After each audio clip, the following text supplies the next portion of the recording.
Give them a call at 704-739-0391. In addition to great prices, you'll get friendly and knowledgeable service as well. Kings Mountain Auto Supply, 904 West Gold Street in Kings Mountain. Open Monday through Friday from 8 till 6, Saturdays 8 till noon. Like them on Facebook, too.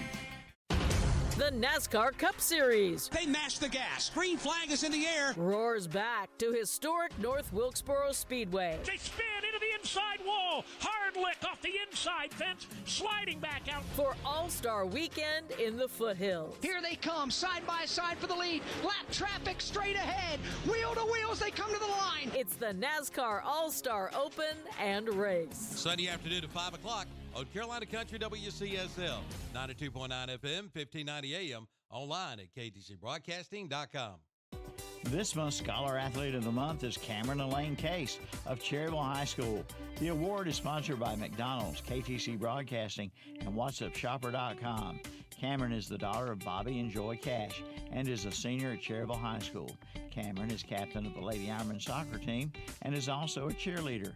Cameron has a 4.677 grade point average. Her advanced courses include English literature, stats, and numerous college courses.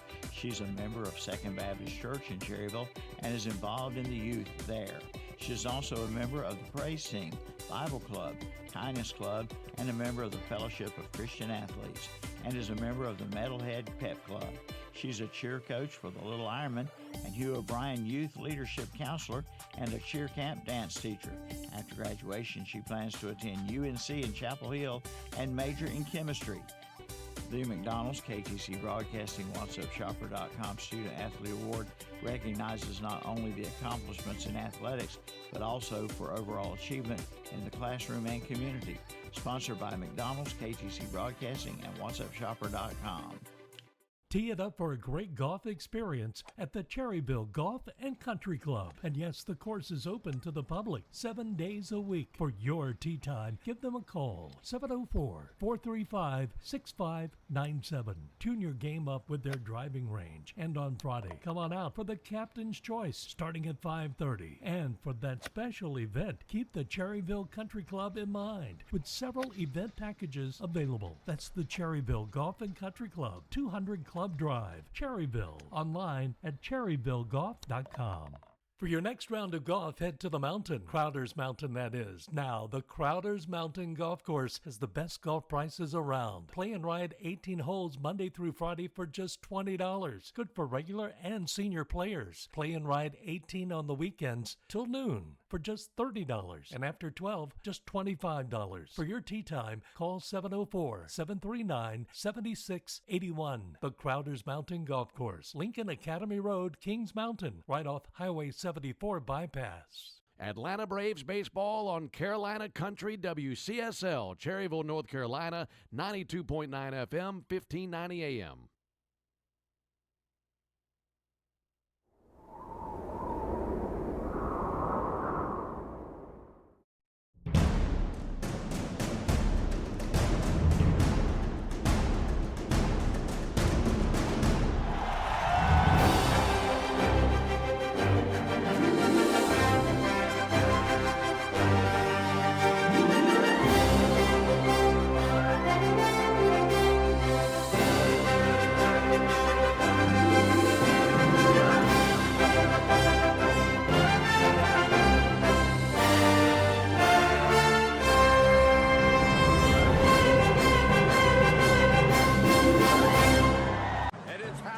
Before our very eyes. The following contest is scheduled for one fall.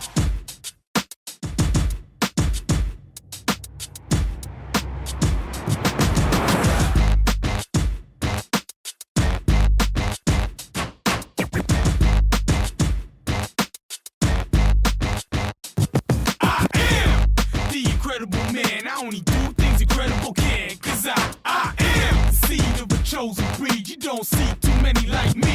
Cause I am one of the reasons you do what you do. When you wanna be me instead of you. Cause I am still on beat, showing love to the streets. Come on, you know me. Cause that's who I am.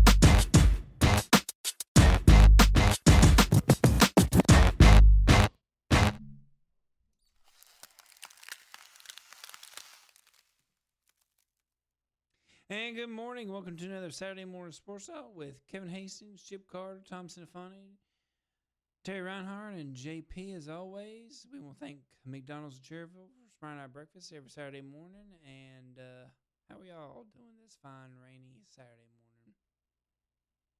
I can't hear Let me try it again. There Doing we go. very well. Here we Yeah, go. there we go. Yeah.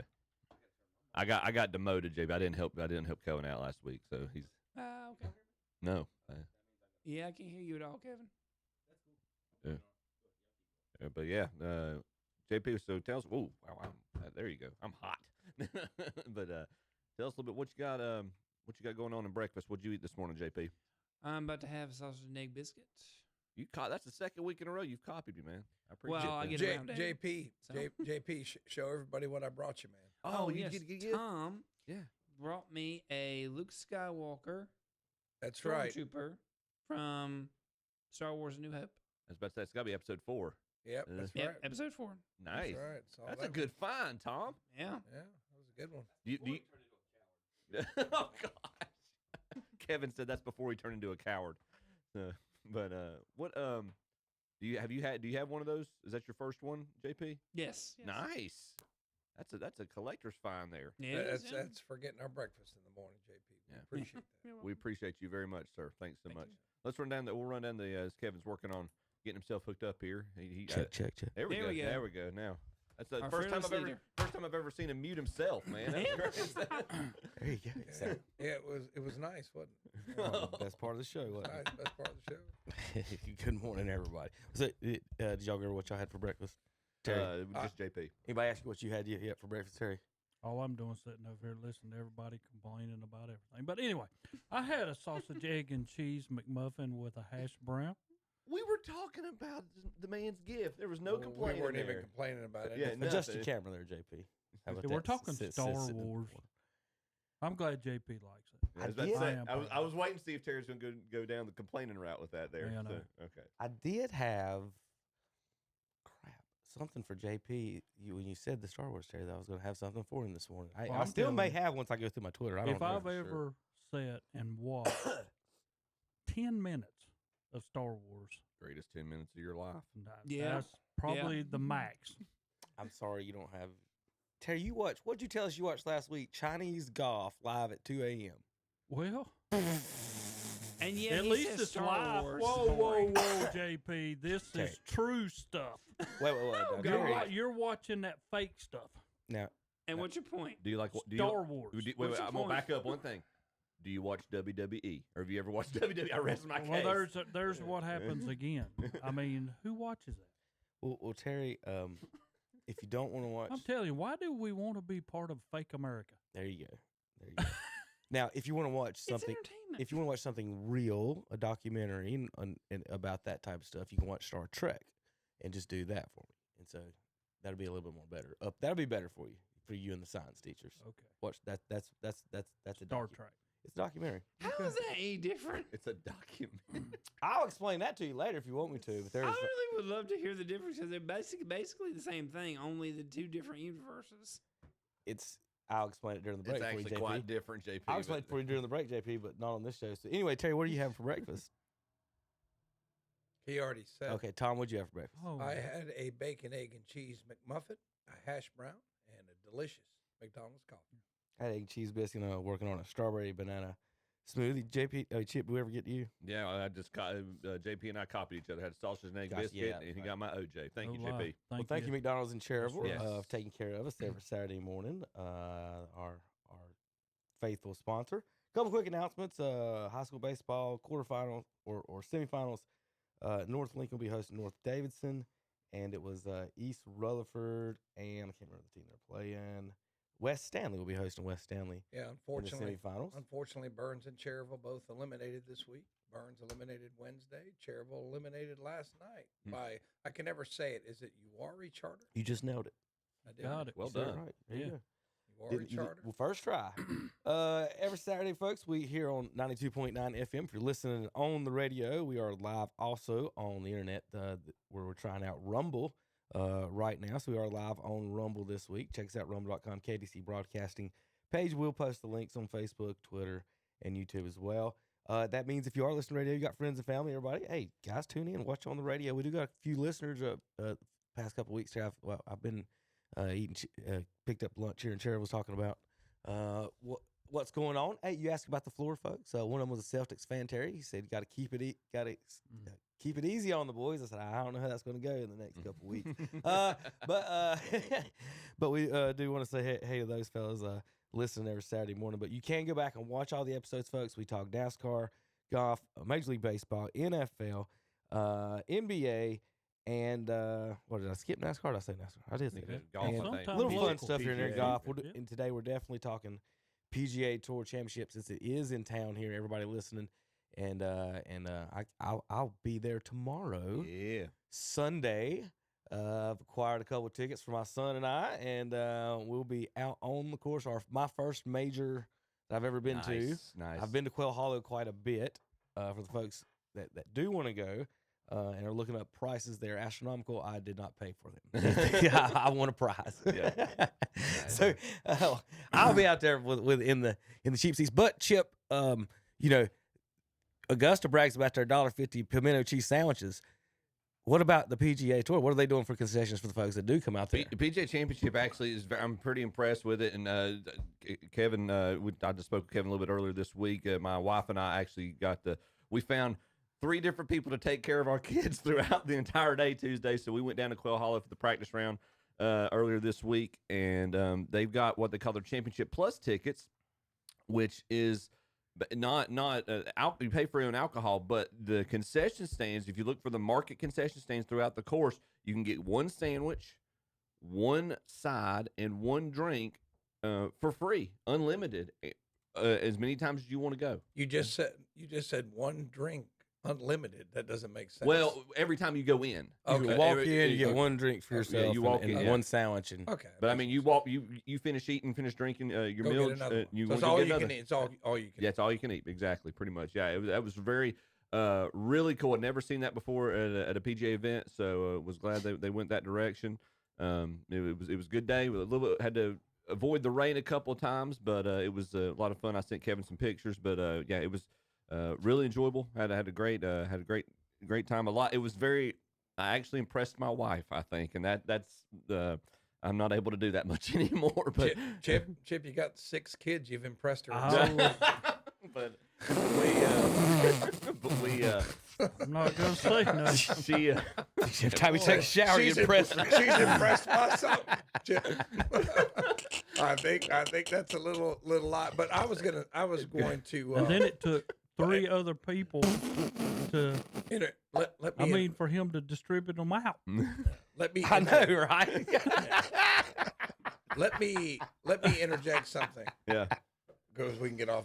Because we're kind of making this weird. But yeah. Too late.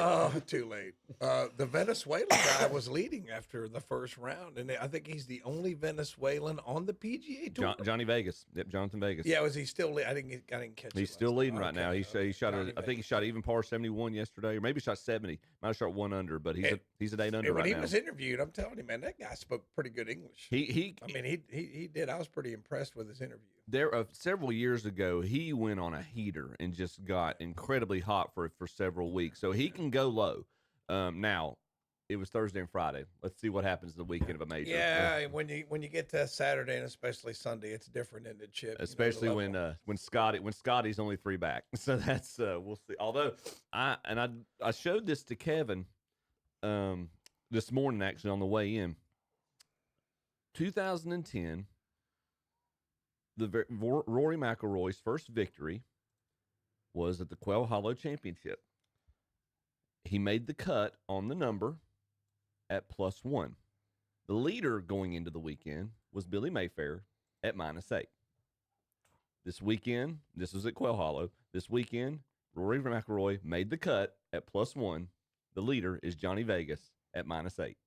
So take for that what you will. He'll obviously have to shoot close to his own course record. He owns the course record 61, and he'll have to back it up with another 66, 65, I think, to even have a chance to be in contention. And nobody else is ahead of him is going to be able to go really low. And I'll be honest with you, with everything that happened in the past month with him, I don't. Who knows how much time he's been able to actually commit to keeping his game sharp. And there's been news. It's not the tour and the USGA has not released it, but there's a rumor that his driver, and this is not scandalous, but Tuesday that his preferred driver was deemed to be non-conforming, so he's had to go to a backup driver, which is part of the reason he's not. So he's cheating. No, more than likely, if once you hit these golf clubs so many times, you've dented them basically, or cracked them, cracked them, and if they catch them, a lot of people on the range or stuff while they're hitting, something's off, and they look at them and they scan them and stuff. It's basically probably a crack or something in his. If it's a crack, you don't want to hit with it anyway. Right. This is the paragraph from the ESPN article. Drivers often can fall outside the limits after a lot of use. Though McElroy and others keep backups with them in case they crack, it can take time for the players to feel as comfortable with the new drivers as their regular ones. So he's got his work cut out for him. I think that's part of the reason he's only hit 10 fairways. I don't even know if he's hit 10 fairways in 2 rounds so far. How could you be a professional golfer and not realize your driver's cracked? Because it's still, I mean, it's not like it's a massive crack, Tom. It's very incremental, and if they're comfortable with it, they don't want to change. Okay. Well, can you not continue to play with?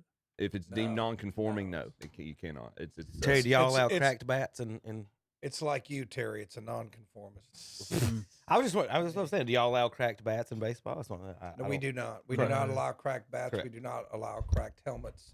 You know, Kevin, it used to be when you showed up at the field, the bats and the helmets were all lined up. Yeah, and you went through them. And you had to go through them. You had to check bats and helmets. I got rid of that probably 7-8 years ago. It's been a while. Might be longer than that. It's been a long time. But no, we can't use cracked bats, Terry. So you should know this. Well, I know that, Tom. No, I'm just saying. I don't know that in golf. But why would you ask that? Huh? I mean, it's just like common sense. You can't play with damaged equipment. Well, maybe I wasn't using common sense this morning or something. That's every morning, Terry. Like when you say Dallas is going to the Super Bowl, that's not common sense. So there's been a lot of controversy this week about Quail Hollow Club and the conditions, and of course we can't help it that it's pouring rain, right, obviously. But a lot of people don't want regular stops on the tour to be the major championships. So there's a lot of complaints about that, and some of the guys they're talking also about they didn't change the course at all, as opposed to it's the exact same court layout. They didn't make the fairways skinnier. They didn't put any rough in any different places for the PGA Championship. So fans, players, it's just like golf fans. I guess they're kind of like NASCAR fans. Chip, if they're not complaining, they're not happy. I got 2 words to basically debunk that argument. Pebble Beach. Don't tell me Pebble Beach doesn't belong as a major championship venue just because they do the Pro-Am at the first of the year every year. It's the best. It's one of the top 3 or 4 golf courses in the country. It's one of our premier. The USGA has announced it as an anchor site for the US Open for the foreseeable future, as it should be. And do I mind that it's on the tour, that it's a tour stop every year? Absolutely not. Now, am I putting Quail up there to the level of Pebble Beach? No, but you can't make that argument. I'm just sorry. That's not bad. Riviera, the Tigers tournament, the Genesis Open is at Riviera every year. They're doing the Olympics there when it's in LA. Do you think a lot of the elitist golf folks aren't exactly about Charlotte being a destination? Yes. Is that what the issue is? I would agree with that. Okay, I would agree with that. That's what I was getting off listening to the tones and stuff, and I can get just the small complaints that you actually get and they're hearing and seeing online from the folks about some of that. It seems to me they're just, hey, we want them to go somewhere like the beach or something. It's a good golf course. The second nine's got some of the best finishing on the green. The 16 through 18 is great, but the 3 holes before that, 13, 14, and 15, are nothing to slouch about. There's a lot that can happen at the end of the tournament. And as far as being a manicured golf course, I was talking to Chip before the show. Like, it's one of the most excuse me, one of the best manicured. You're getting choked up about it, man. Yeah, one of the best manicured golf. Like, you can just go. You can go lay down the rough. It's usually where I sit, take a nap, sit in the shade and watch golf. Yeah. Multiple places on the course if it's hot like that. Now, and it did get a lot of rain the first of the week. I mean, again, I told Lindsay and I basically were trying to avoid getting soaked Tuesday at one point. But I mean, no course. They did that a couple years ago with Bethpage Black, where it was in the They did a couple of U.S. Opens at Bethpage, and the one in 2009, they got a lot of rain. They got a lot of rain during the tournament, and the USGA's not been back since. How do you control the weather forecast? And now this whole argument about lift clean in place or playing the ball down as it lies, I see both sides of it. The golf purists are like, play the ball down, especially at a major. Yeah, let's talk about that. I get that, but I also, when you've got Scotty Scheffler, one of the most level-headed guys in the game, making an argument about it, it's something to be heard. I don't know how I feel about penalizing a player for putting the ball in the fairway. I'll bring up divots as well, and then put in the same argument. I'll say this: You say the golf purist. Playing it down's playing it down. Yeah. If we're over here at the country club and it's raining and I hit it in John Terry's divot over here and we have an agreement and stuff, that's a little different. I didn't even know it was an option. To be honest, I didn't know that they weren't playing the ball down in the PGA Tour. Tour stops do it a lot, and it's not unheard of for the majors. So basically, this is what Terry. Did you know this?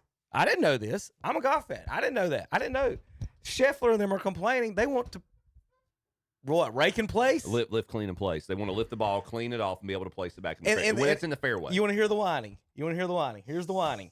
I'm loving. I love the best players in the world's whining about having to not have the perfect golf ball to hit. Oh my God.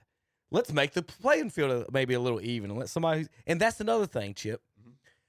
So NCAA, right? Follow me. Basketball fans love upsets, right? Correct? Mm-hmm. Chip, Terry, y'all agree with me? Basketball fans love upsets.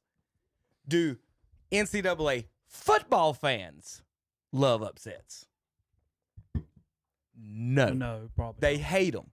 They hate Boise State getting a bye and being fourth. They hate upsets because the football fans have to argue about who's best, and if their team ain't the best or their argument ain't right, now they're not right. So they hate the upsets because I know I'm better because I ranked you at 10th and I ranked you 24th. So they hate it. But golf fans are like NCAA football fans.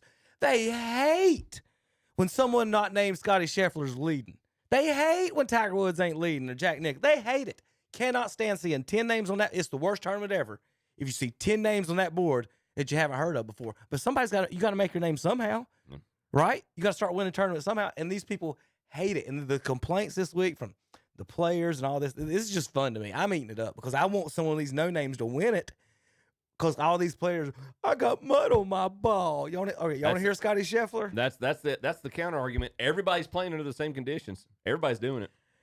Scotty Scheffler. I think when you're looking at the purest forms of golf, like if you're going to play links golf, there's absolutely no reason on a links golf course you should play the ball up. Doesn't matter how much rain they get. The course could be floated underwater, and the ball is still going to bounce somehow because of the way the turf is and the ground underneath the turf.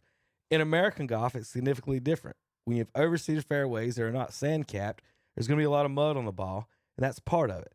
When you think about the purest test of golf, I don't personally think I'm hitting the ball in the middle of the fairway. You should get punished for. Whammy wham! Oh my God! And you know what? And here's what I mean by that. I'm going because I Terry and Chip, obviously, in golf, are you allowed to not hit the ball as high and far as you can? Are you allowed to hit stingers? Are you allowed to hit low line drives? Let's go to Mr. Victor Hovland, and he's going to explain to you how to play golf like you're supposed to, so Scotty Scheffler could basically shut up and quit whining. I did think about it. Like the higher you hit it, and the more you spin it off the tee, it's going to just like plug when it hits the fairway. But if you get a low chasing one off the tee, it's going to probably get some mud when it lands on the fairway, but then it's going to roll and probably get rid of most of the mud. So there's a few of the shots out there where I kind of hit a knuckleball off the tee, and it pitches in a spot where you get some roll, and I had no mud on it. But as soon as I kind of hit a little spinny or a little high drive, it's going to have some mud on it. So this is what I'm getting. Like the Fred Couples of the world, the guys that can't hit it far. This allows you to compete because, hey, we're not just driving it 300. What was it? The par 5. Someone tweeted out the guy drove it 353 and hit a 190-yard 9-iron. Yeah. On a par 5. Yeah. And that's what Scotty Scheffler and them want. Mm-hmm. Hit as far as you can. We're just going to out-hit everybody. And sorry, guys, if I got mud on my body, sorry, we're not going to make this. We hit the mud on the ball. I can't believe this is even a thing. One of the guys tied for second right now, to Victor Hovland's point, Matthew Fitzpatrick, has an incredibly low ball flight. I mean, he can flight the ball very low, and there's good advantage. Tom, do you think the pros should be playing it down or asking to tee it up in the fairway? Like, what are they doing here? Well, what are they doing? The thing I would say is, okay, Scotty, let's standardize all the equipment, and then I'll let you clean and replace your ball. Quit going in there and getting all this high tech, so I can. Do baseball players use the same thing that Babe Ruth did? For the most part, right? These torpedo bats, questionable, but for the most part, what did Babe Ruth use? A wooden bat. What are they using today? Wooden bats. Why are we not using wooden clubs in the PGA Tour? No. Whoa! How far back are you going to go now? Are you going to include the shaft? You're going to do hickory shafts? I would be fine with that. The reason why is how can you really compare guys today to in the past? They're not using the same equipment, and like Kevin says, everybody wants to hit the ball 400 yards. That's not really the way the game is supposed to be played. It's artificial. You're artificially able to hit it that far because you're not playing with the same equipment they were 100 years ago. So the game is different. And every time I don't have success, let me cry and make sure the rules are changed so I have success. So you want to change the ball too? No, I would change everything. I would. I mean, I would, because I know people like, chicks dig the long ball, and we all want to see Bryson DeChambeau, roid up and hit it 400 yards, and that's fine. But I'm saying is, if you're really a purist, let's use the same stuff over time, and so let's see how good you are. Let's see how really good you are at this game. Because like Kevin says, if I hit the ball 300 and some yards, and then I hit a 9-iron into the green, is that still a par 5? Is that really still par 5 like Ben Hogan played? I don't think it is. I mean, if you go into like a Major League Baseball game, that fence is 400 feet away. I think it's like the same thing. You want to compare guys over time, who's really good at this game, who's not. It may seem a little crazy, but I'm just saying that I think that it's just like, I got to have success, engineer me a club that I can hit 400 yards. And now if I can't hit it 400, like Kevin says, I'm going to cry. Well, I say, yeah, you can clean and replace. Go back to at least wooden clubs. Go back to wooden clubs like they did, and let's not hit the ball 400 yards, and let's see how good you are. Let's see how really good you are. I mean, it's. That's I don't the think truth. It's the truth. No, it's the truth. But No, it's the truth. It's not. It's your truth. That don't make it the truth. I agree with Tom on everything you just said. Really, It's the truth. But how far back do you go? So Ben, I mean, we're talking about purists. Chip Chip wants to go out there I and think see the him hit only- it 400 yards. I think the big It's argument. not about that. He It's wants not to go out and see it. I think the wood. Don't put words in my mouth. That's not what I'm saying. I think the pros. I think the pros using wood is But extremely wood. What are we talking? Wood shafts and wood. No, no. But Wood- how far back are we going? Hold on, Chip. Let me finish. Woods. If that's all we're asking, it's not the shafts. It's not that. It's none of that. What was That's not pure. What was what Ty I'm Cobb's asking- bat made of? That's what I'm. Wood. But that's not. But you're talking about the original, how the game was originally intended to be played. They didn't have metal shafts. That's as much of the distance as the club had, if not more so. I'm fine. I'm fine with it. And that's when you lose interest in the game. No, but you're not going to have. Oh, if we actually have to play golf, we don't want to. No, watch I'm talking it about anymore. right. Absolutely. We don't want to watch it. But see, the thing about the No, shafts. I think it would make it more The competitive. thing about the It'd shafts make it with the more competitive. wood, when you ask that, Chip, and you should know this before you get that far, is that you make different. The shafts are different as far as like flexibility, right? Sure. So either women, singers, whatever, they've got that technology, which is fine. But if you're a pro and you're hitting wood, you don't want that shaft to be very flexible at all, because that joker is going to spin so much, and that's why when DeChambeau and them he's went out there and hit those woods. I don't think it's a shaft issue at all. I don't think that the grift, all that. You go out there and hit the wood. I've got my persimmon woods in my bag right now. Those jokers spin way more than the metals do. The metals will jump out. They will jump the first. I would say it's like a baseball bat. The bats, like the first 50 feet to 100 feet or 100 yards off of metal seems different when you hit it. But once that ball gets out in the fairway, like the woods, the spin on it to control it, like I know for a fact every time I hit those woods exactly how far they're going to spin based on how hard I swing and all that. And they have, when I say modern shafts, 90 shafts. Is that considered modern?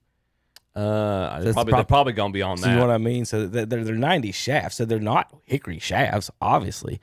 But like the hitting wood to start with, you can worry about shafts and grips and balls later. Hitting wood to start with would back up the distances at first. Yeah. Because number one, the spin.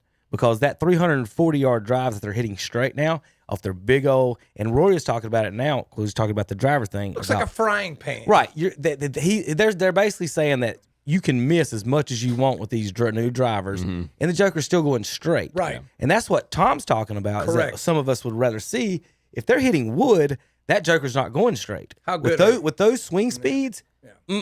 They're not going to go straight. Their swing speeds are so much faster than anything I could do. And those things spin so much. So I think as far as the ball, I would rather see the pros hit wood start there than worry about whatever the ball's made out of. I know some of them are crazy. I'm more worried about Chip playing amateurs in a tournament using those using the same thing. Using the wedges. Yeah. That the illegal wedges. Oh yeah, the non-conforming wedges. Yeah, the non-conforming wedges are way more dangerous or illegal to the game than changing that. Now here's what I don't get. These guys, DeChambeau, how many times has he hit a heat that you got? These guys go there. How many times has Spieth hit his driver in the last week? A lot. A month, years, his life, and here we are. Like, how does that even happen? His miss tends to be right off the tee. If you remember the Open Championship at Birkdale that he won, the miss that ended up at the driving range, his miss tends to be right. This is Spieth, like hitting it on another green on 18. This is a professional golfer.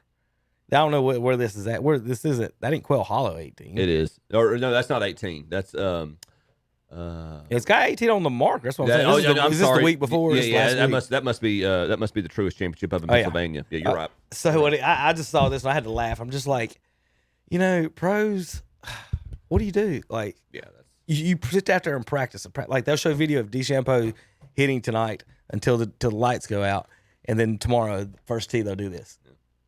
Well, there's no out of bounds. They need to make out of bounds. I mean, you do that at Riverbend. It's out of bounds. Right? You do that at Deerbrook. It's out of bounds. If depending on where it goes, yeah. That's what that gets on my nerves too. I mean, I don't watch a whole lot, but when I watch this, like the guy hit way over here because he's hitting like what Kevin says with the frying pan club, and he hits it 400 yards and doesn't hit it straight. But it's like, where's it out of bounds? How's that not out of bounds? Do I need to go get some white steaks and put out there for him? It's like, no, that's out of bounds. Go back to the tee box, hit another one. No, I mean, it's just not missing every hole's out of bounds. Though, if you've got two parallel holes and you miss on that other hole, that's not considered out of bounds. I would make it out of bounds. No, that's a little too harsh. It's out of bounds. Everything's why is there only out of bounds on some holes? How come that when it's hole off right the there- property? When it's off the property. I just say it's off the property. It's out of bounds. Yeah. That's usually what out of bounds if it's off property. It's out of bounds. But if you hit it like It's all you hit usually that is. one, If you're at Riverbend, 9 and 18 are parallel. So if you hit it into, if you're playing 9 and hit it into 18, it's out of bounds. Hit another.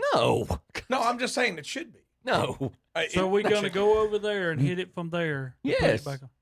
Yes. But it should be out of bounds. I disagree. I'm with Chip on this one. I totally Now, disagree. I will say this: Did you ever play Wicked Stick down at Myrtle Beach? No, I've never played So there. it's I played closed the down now. Granddaddy, It was but- John Daly's course. Uh-huh. Yes, I do remember. And all of their holes, there was like nothing like separating them.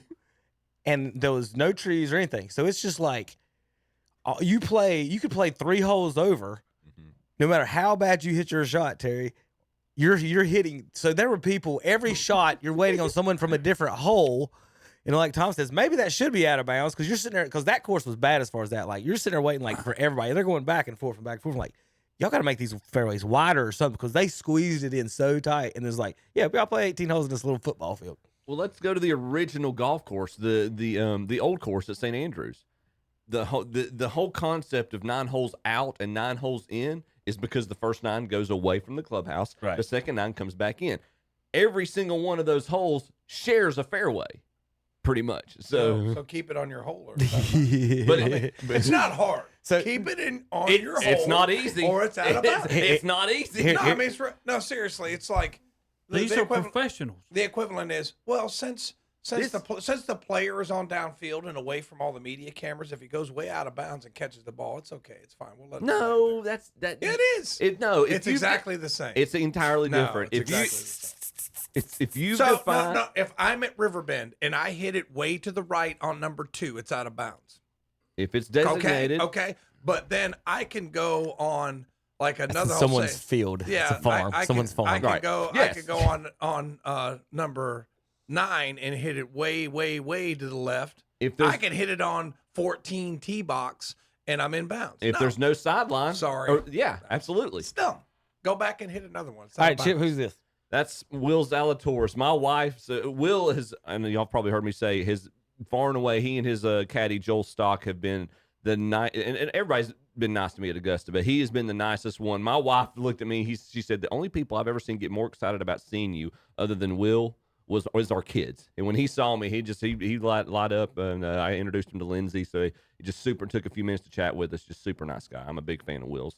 He had back surgery a couple years ago. He's on working his way back up, but wish him nothing but the best. He's a super nice guy. Runner up at Augusta a couple years ago. Tommy Fleetwood is one of my wife's new favorites. She likes his accent.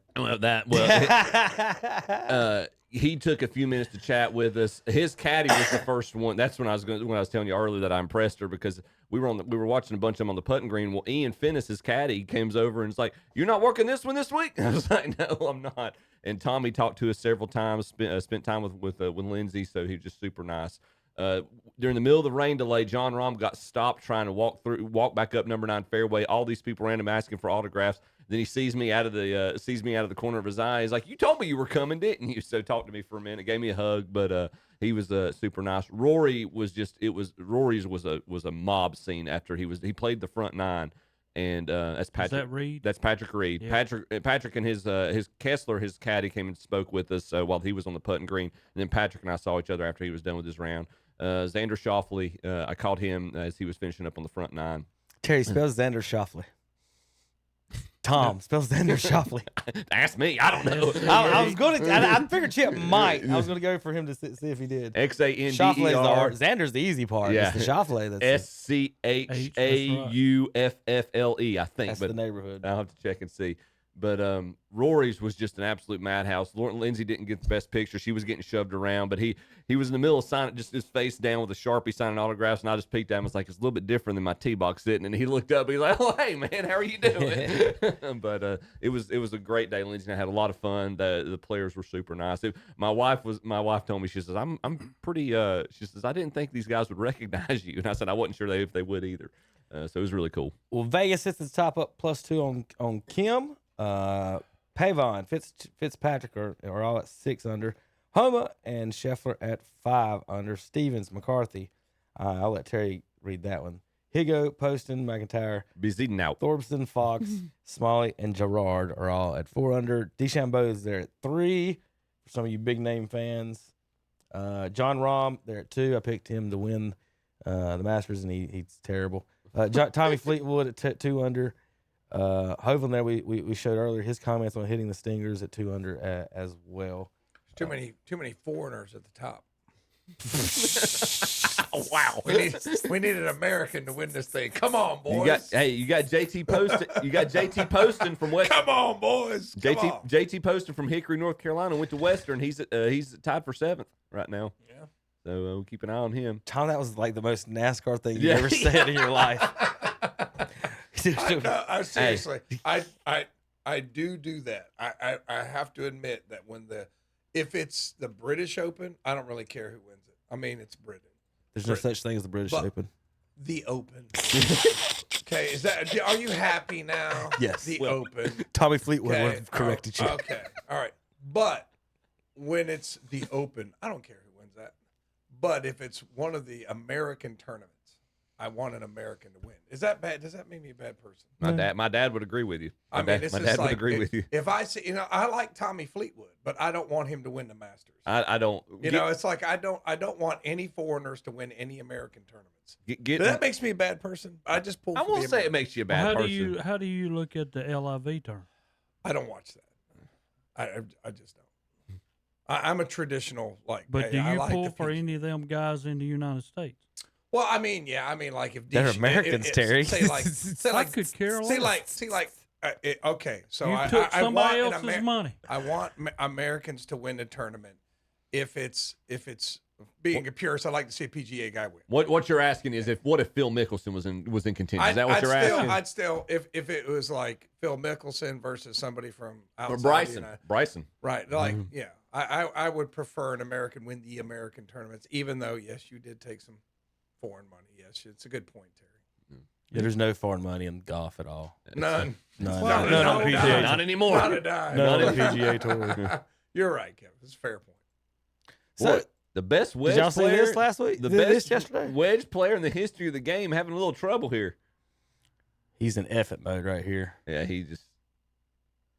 Wow. This is 4 shots it took Mickelson to get out of the bunker. That is crazy. And then he chipped it over the green. So what did he shoot? He a lot. He needs to quit.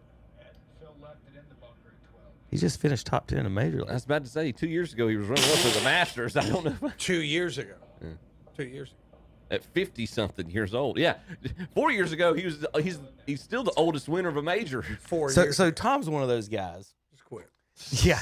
That when Michael Jordan quits averaging 30 and averages 29, dude, it's over. It's over here. Like, No. dude, like, let's just it's more or less because I just don't like Mickelson. Okay, gotcha. I mean, Gotcha. I like seeing people play as long as they can. You know what I'm really enjoying? Play as long as you can. You know what I don't I'm care really how great enjoying? you are. What's I that? can look at that leaderboard and I don't see 2 words. Tiger Woods. I love it so much. I'm so glad that Tiger Woods is not in any. I'm glad you brought up Tiger. Here we go. He met the president, I think, didn't he? So I've got Tiger news. Yeah, they're friends. Yeah. I didn't know this. I'm gonna have to get the game now. Probably. You can play Quail Hollow on PGA Tour 2025 now, folks. And this is Tiger. Tiger was commenting on how to play the club. You ready? The amount of history and tradition that's happened here, the ties of the best players in the world, Tiger Woods winning here, this Green Mile is so unique. It is going to be quite a show, one of the most beautiful places I've seen with Quail Hollow. I'll go down. Smoked it. I'm going to have to get to this property. I haven't got a golf game in a while. This is really the only course I've ever been to, so.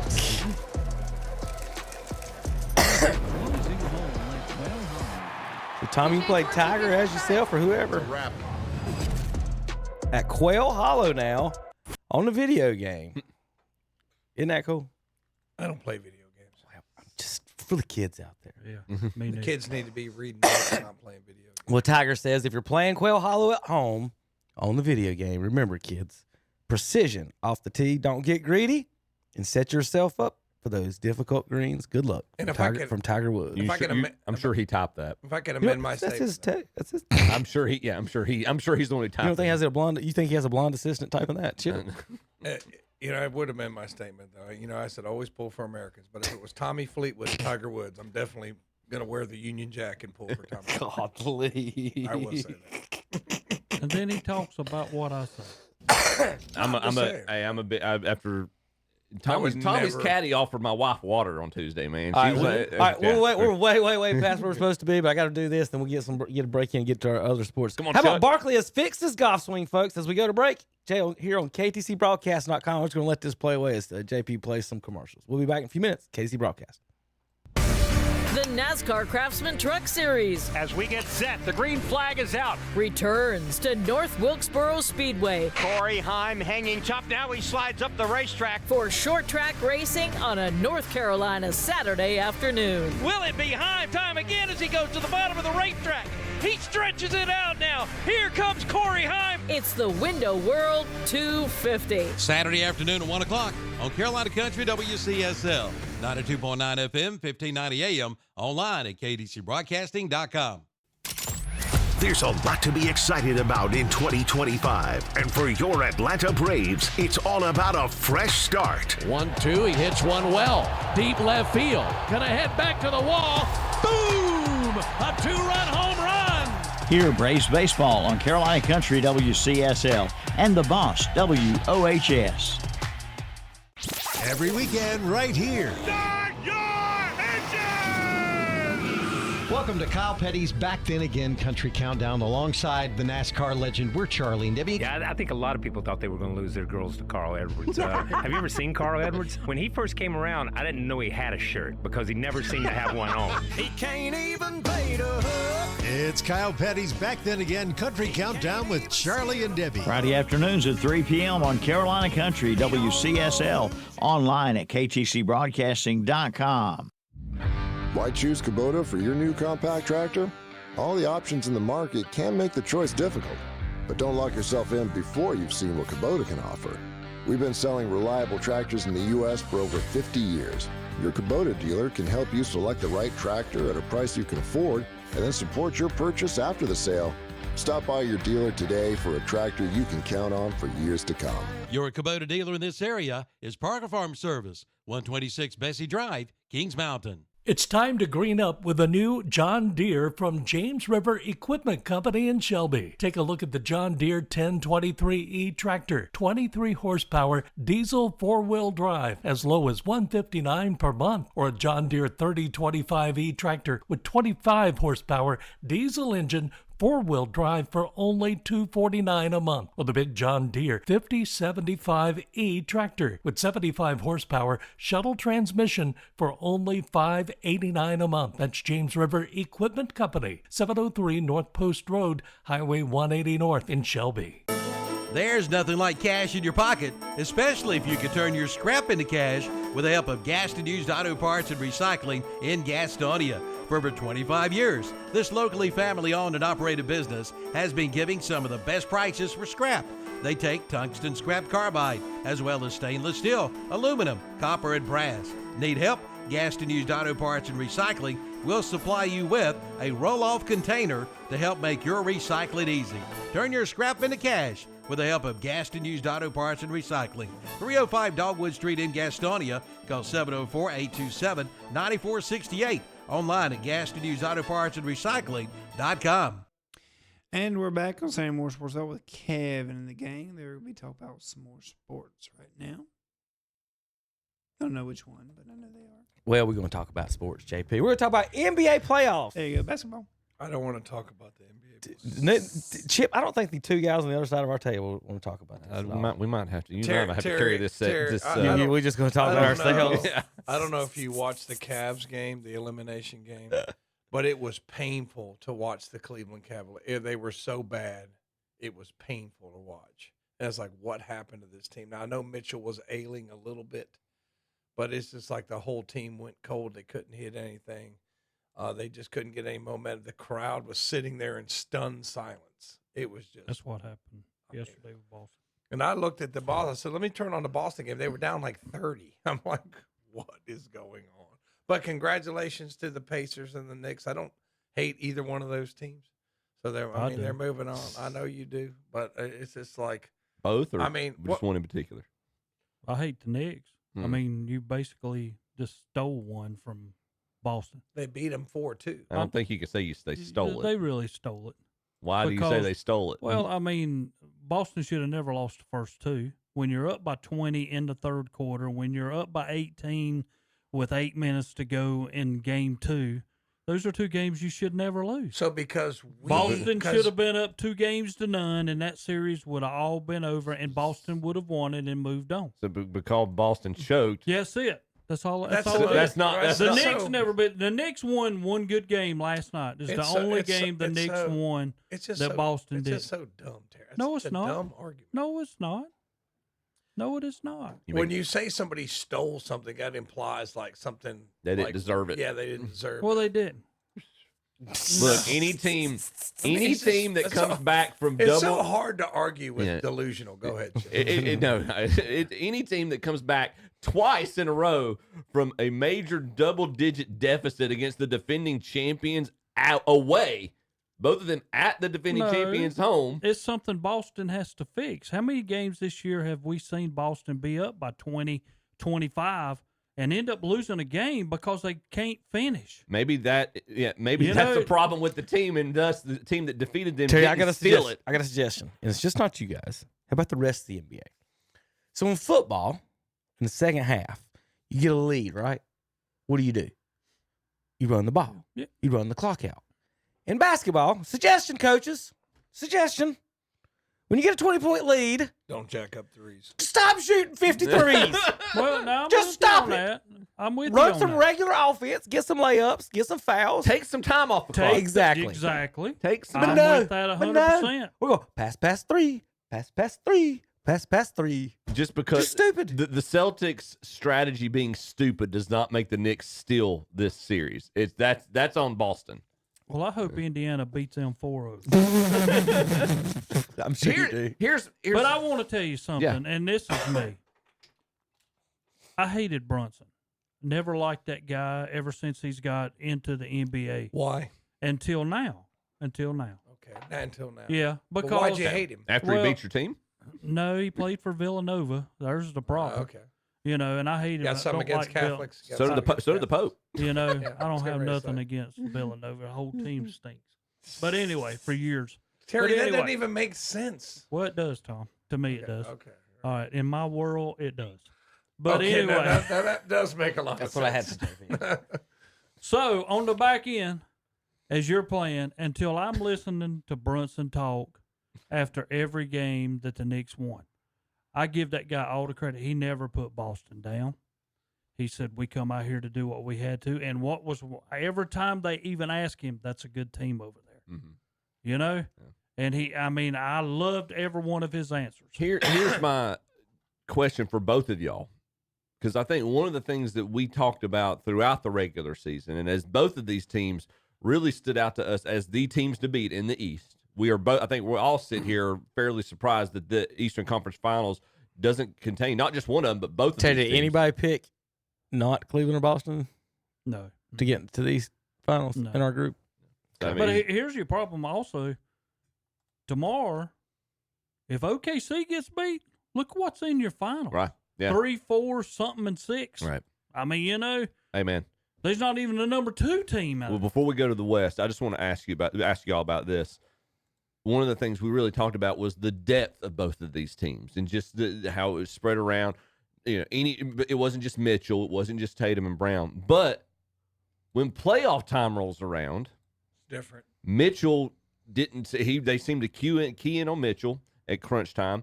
Obviously, Tatum going down. Now, I think everybody in this room has talked about at the end of the game, Brown needs to be your go-to guy for Boston, but I've Tatum said that still has to millions. be. Tatum still, I think, still is if nothing else, is not a decoy, but he's a second option for you out there in crunch time. Him going down. My question is depth come this time of the year? Is depth overrated? Do you just need your superstars just to be able to be healthy and just do their thing? I think Boston's problem this year, and I'll go back because I think sometimes, and this is where I was saying in between before, the Olympics needs to go back to college athletes. It shouldn't be our best going. I know we have the NBA and they're so elite. We don't have to send down for that to happen.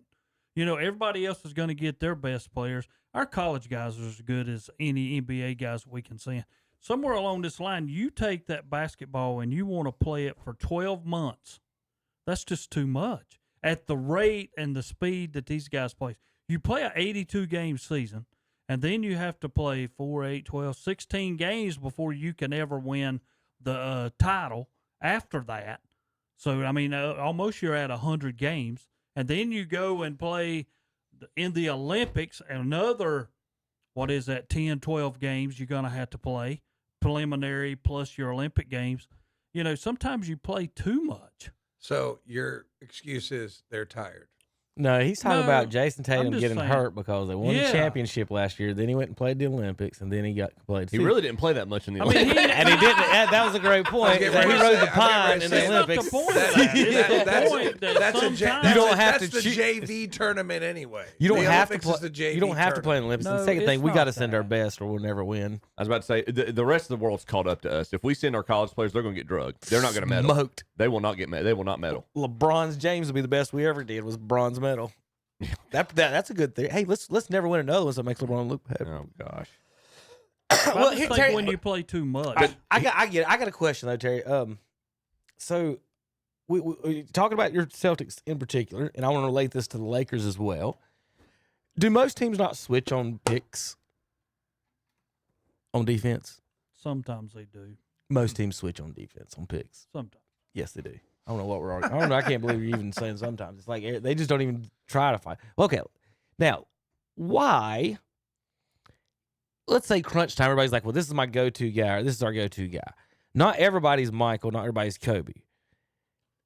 If the Utah Jazz had a play at the end of the game, what would they call? Pick and roll, Stockton and Malone. Why can't the star players run pick and roll together on these teams? They never do. They're set up to do it. ISO. Let's look at the Celtics. You've got all these shooters that can stand in the corner and do nothing but catch shots and shoot threes, right? Why are you not running pick and roll with Brown and Tatum at the top of the key every play? That's what the Jazz would be doing right now. They run it every play. And then Stockton would either destroy somebody in the lane or kick it out for the three. And I do not see why. Why are you not running pick and roll with LeBron and Luka? Who's stopping that? Who's guarding that every play? You cannot stop LeBron and Luka on pick and roll. And Tatum and Brown. But everybody wants to do their one pick, spread out, and then do whatever move and then kick out. Why are we not running the pick and rolls? The whole NBA's just become how many threes can you hit? That's the whole bottom line. Well, that's what I'm asking. NBA. Those two right there, you stick your three-pointers wherever you want to run them and run the pick and roll with those two, and you won't be able to defend it. Yeah, any of these teams. We have almost got where a big man means nothing. If he can't shoot threes, we don't need him. Mm-hmm. I mean, it's so bad. I mean, I will say Towns played like a man possessed last night. Boston had nothing for him. You know, I mean, it kills us that Porzingis, a guy that we go get, great player, can do the job, but he's got to play. You know, and that's where OKC is having such a great time of not being able to guard Denver because what's his name, Holgram, that plays the middle. He can't match up with Joke. There's no way. But and they're feeding. That's how come they're still in this thing, and they probably going to win it. You know. Well, I just that's back to my theory here. I think the concept of depth. Now, obviously, you want to stay gotta have depth. Well, but to stay healthy throughout the year, maybe. But in the come playoff time, it's overrated. The teams that are succeeding right now, you got SGA versus Jokic. That's why that series is the most competitive one of this round. You've got Jordan's son, who's basically they upset the Lakers. And then they took out the Warriors. But here's the reason that I question, because when the Lakers did make the playoffs and they were in it, what did Redick do? He become a 5-man, 6-man squad, and nobody else on that bench ever played. But he had them playing all year long, and then all of a sudden you change everything where all of a sudden LeBron's in the game for 40 minutes, 45 minutes. You cannot do that to a guy. I mean, he's used to coming out, setting for a little bit. Now, all of a sudden, you changed your whole game plan, and you've got him stuck out there on that court playing. Coaches outsmart themselves. Well, I think he panicked because the Timberwolves just outclassed him, outplayed him.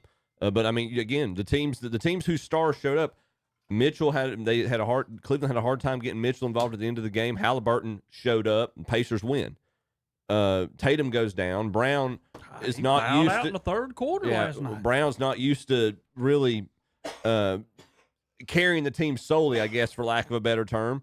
Brunson and Cat have a phenomenal series. Brunson's just amazing. I mean, they advance. The teams whose stars showed up and the teams whose stars played, they outdid the teams that were the deep teams. Yeah, I guess. But I mean, every time I look at it though, and I'm not saying nothing. Cleveland had a great year. Yeah. But I'm like, Tom, Well, both of them did. You know, for you to get this far and then all of a sudden just collapse.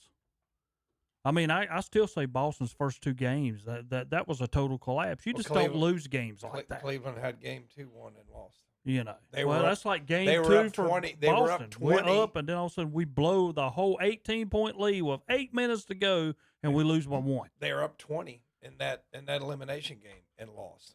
So I mean, it's just the playoffs. I think are different. Like people like when the stage, you know, like the cliche. I mean, when the stage got bigger, Jordan got better.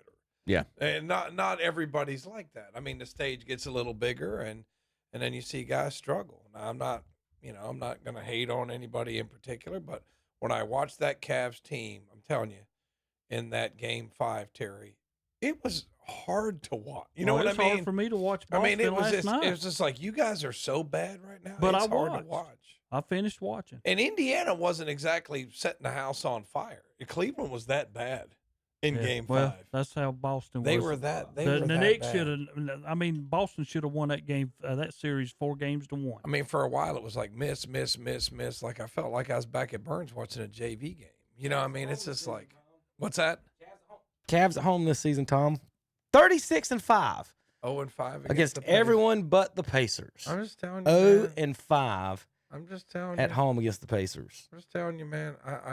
It's inexplicable.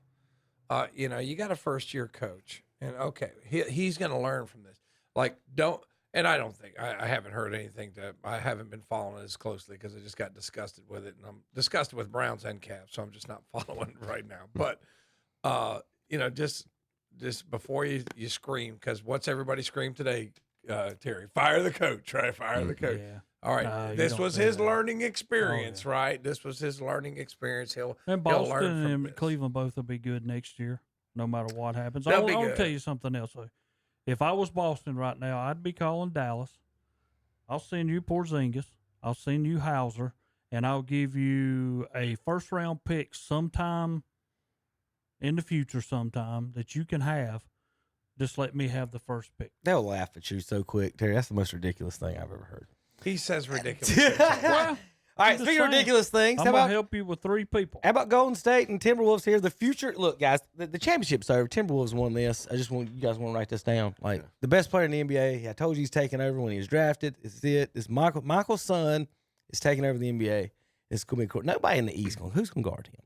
Now his hardest series is going to be next round. The fearless leader over here chokeslams DiVincenzo, whatever his name is. Tom, you can pronounce it. You're from DiVincenzo. You're from Italy. I'm not from Italy. Not yet. You're a Catholic. You're a Catholic from Italy. Io About to sono move di back. Shelby. About to move back. Io sono di Shelby. Anyway, That sounds good. Tom, does this look like a reaching foul to you or anything? I'm just trying to know. I told you. Did he reach? I told you I might get Italian citizenship. Did he reach? It looks like he's being Draymond Green, and Terry's going That to is the defend him. dumbest thing in the world. Terry's going to defend him. You know, He just got choke slammed. No, this is what He got DDT. This is what, for lack of better words, pisses me off. This man talks about discipline all the time. Discipline. And he is the most full of crap because Draymond Green, he's like the teacher. You ever been in that class where everybody got disciplined except one person? He got to do whatever he wanted. That's Terry and Draymond Green. It's like Draymond can do whatever he wants. Now, if another guy does it, I'm sure like at West Lincoln High School, if you break the rules, Terry will enforce the rules. But if Draymond Green was at West Lincoln High School, he could do whatever he wants. No, I would not. He can go to the Coke machine whenever he wanted. He could skip class whenever he wanted. He can go to the parking lot without a pass. Terry Are we would let him watching the do play? whatever he wants to do. And you know Are it's you true. watching the play? Quite a lot, actually. I Yes. mean, No, it's ridiculous. There's so much that y'all don't see. Look, your bromance, man crush, whatever you want to call it for this man is weird. That's all I'm going to say. It's just weird. The past 2 weeks, he would say, I'm not going to let Draymond do whatever he wants unless somebody fouls him. Then he can do whatever he wants. This time, he just entered your man's lane. That's all you're saying. He entered my man's lane, falling at my knee, below my knee. God. He got my knee in my knee, And so I can get put him in a ready to headlock take me out. and DDT him. And get ready to take me out, and y'all act like Draymond's supposed to do nothing. He just DDT'd him, Terry. He headlocked and DDT'd him. What am I supposed to do, shove him to the ground? Right here with 15 seconds in the game, this is Draymond instructing the folks what the spread is. telling everyone the spread's 5.5. And then the Golden State He got fined for that. And then Golden State walks down the court and hits a 3 to cut it to 5. This man. Why would Golden State even shoot a 3 with 15 seconds left, not walk it off? Draymond walks out with 15 seconds left, 8 points. They're down. The spread's 5.5. Draymond walks out in the court, tells everybody the spread's 5.5. Golden State walks down and hits a 3. Is it fixed? Come on, Terry. This dude just is choke slamming people. Did he have money on it? That's what I'm. Yes, he had money on it. Obviously, you want to see his stats He the got last few games? $50,000 that it cost him. Well, if he bet 100, he made money. He has been fined $992,000 over the course of his career. No, in the series. Of this, he's been fined $992,000, 3 point something with suspensions. So $992,000 is the most he ever been fined per every episode that he's ever done. But he's been fined over $3 million for suspensions. Ain't enough. That he's out. It's not enough. So you know he's the modern day Bill Laimbeer. They need to kick him out of the league. It must not matter because it doesn't change his behavior. What about this whole? We needed to see drastic change in his character. When did you not see what he said in the last one, Tom? When they indefinitely suspended him. He said they're trying to paint him in a corner as this angry man, and that's not who he is. Nobody's Here's Kendrick Perkins. Uh-oh. There we go. Cali, where you at, homie? Where you at, homie? Draymond Green.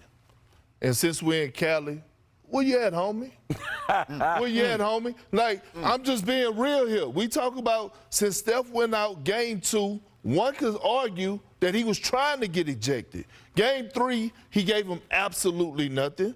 Game 4, absolutely nothing. Game 5, absolutely nothing. And I don't expect Draymond to go out there and get 15 to 20 points. That's not what he do. Right. Steve Kerr said that Draymond is the best defender he's ever seen.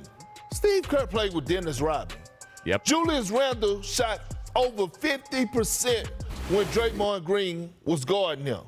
We know Draymond Green to impact, show emotions, anchor that defense, bring this team's life, spirit, tenacity. He did none of that. Julius, in all due respect to Julius Randle because he's balling, he wouldn't have put up them type of numbers or had that impact on no damn Dennis Rodman. Is you crazy? I don't care if Jordan wasn't playing. My thing is that Draymond finished second in the NBA in Defensive Player of the Year votes, okay? And you didn't show up when your team needed you the most. It was times I was looking, I was like, he don't even want to be out there. And that's a damn shame. Well, I'm going to go I gotta back you up. I got to back you up, Perk. Okay. When you're right, you're right, Perk. And I got to give you that. When you're right, you are 1,000% right. And what I would say about Draymond is, as great of a defender that he is, he got his ass handed to him in this series. he got. And here's the facade that Draymond has put up all these years. What you do, Tom, is Steph scores 40, your team scores 120. You block one shot a game and act like you're the best defender in the league. Yep. Triple single. Yep. I just made one play. It's mostly so, like he's saying, again, you don't expect somebody to come in and score 20. So he had 10 in the last one. I think there was one with 2, had more fouls and fouled out, another 2. Just pitch in is all I said. The point is, you can have him on your team. You can't pay him $25 million. You can pay him 10. You can pay him 5, but you can't pay that guy $25 million when you let Harrison Barnes go, Kevin Durant go, Andrew Wiggins go, and then now you got Jimmy Butler. We'll see if he stays. Who else they run off? Jordan Poole, who averaged 20 points a game. Everybody that can score, they run off, and they'll never win. No, not anymore. They'll never win. Not anymore. They're all too old. I believe when they're all too old. They need to add other players that can score. They don't got nobody can score right now. They got rid of Klay Thompson. Forgot to remember him. Yep. So they chose to keep triple single over Kevin Durant, Klay Thompson, Harrison Barnes, and Andrew Wiggins. Yeah. And then when Steph Curry's hurt, Terry, what happens? You get 10 points or 4 points from somebody when you could have had 40 from Durant last night.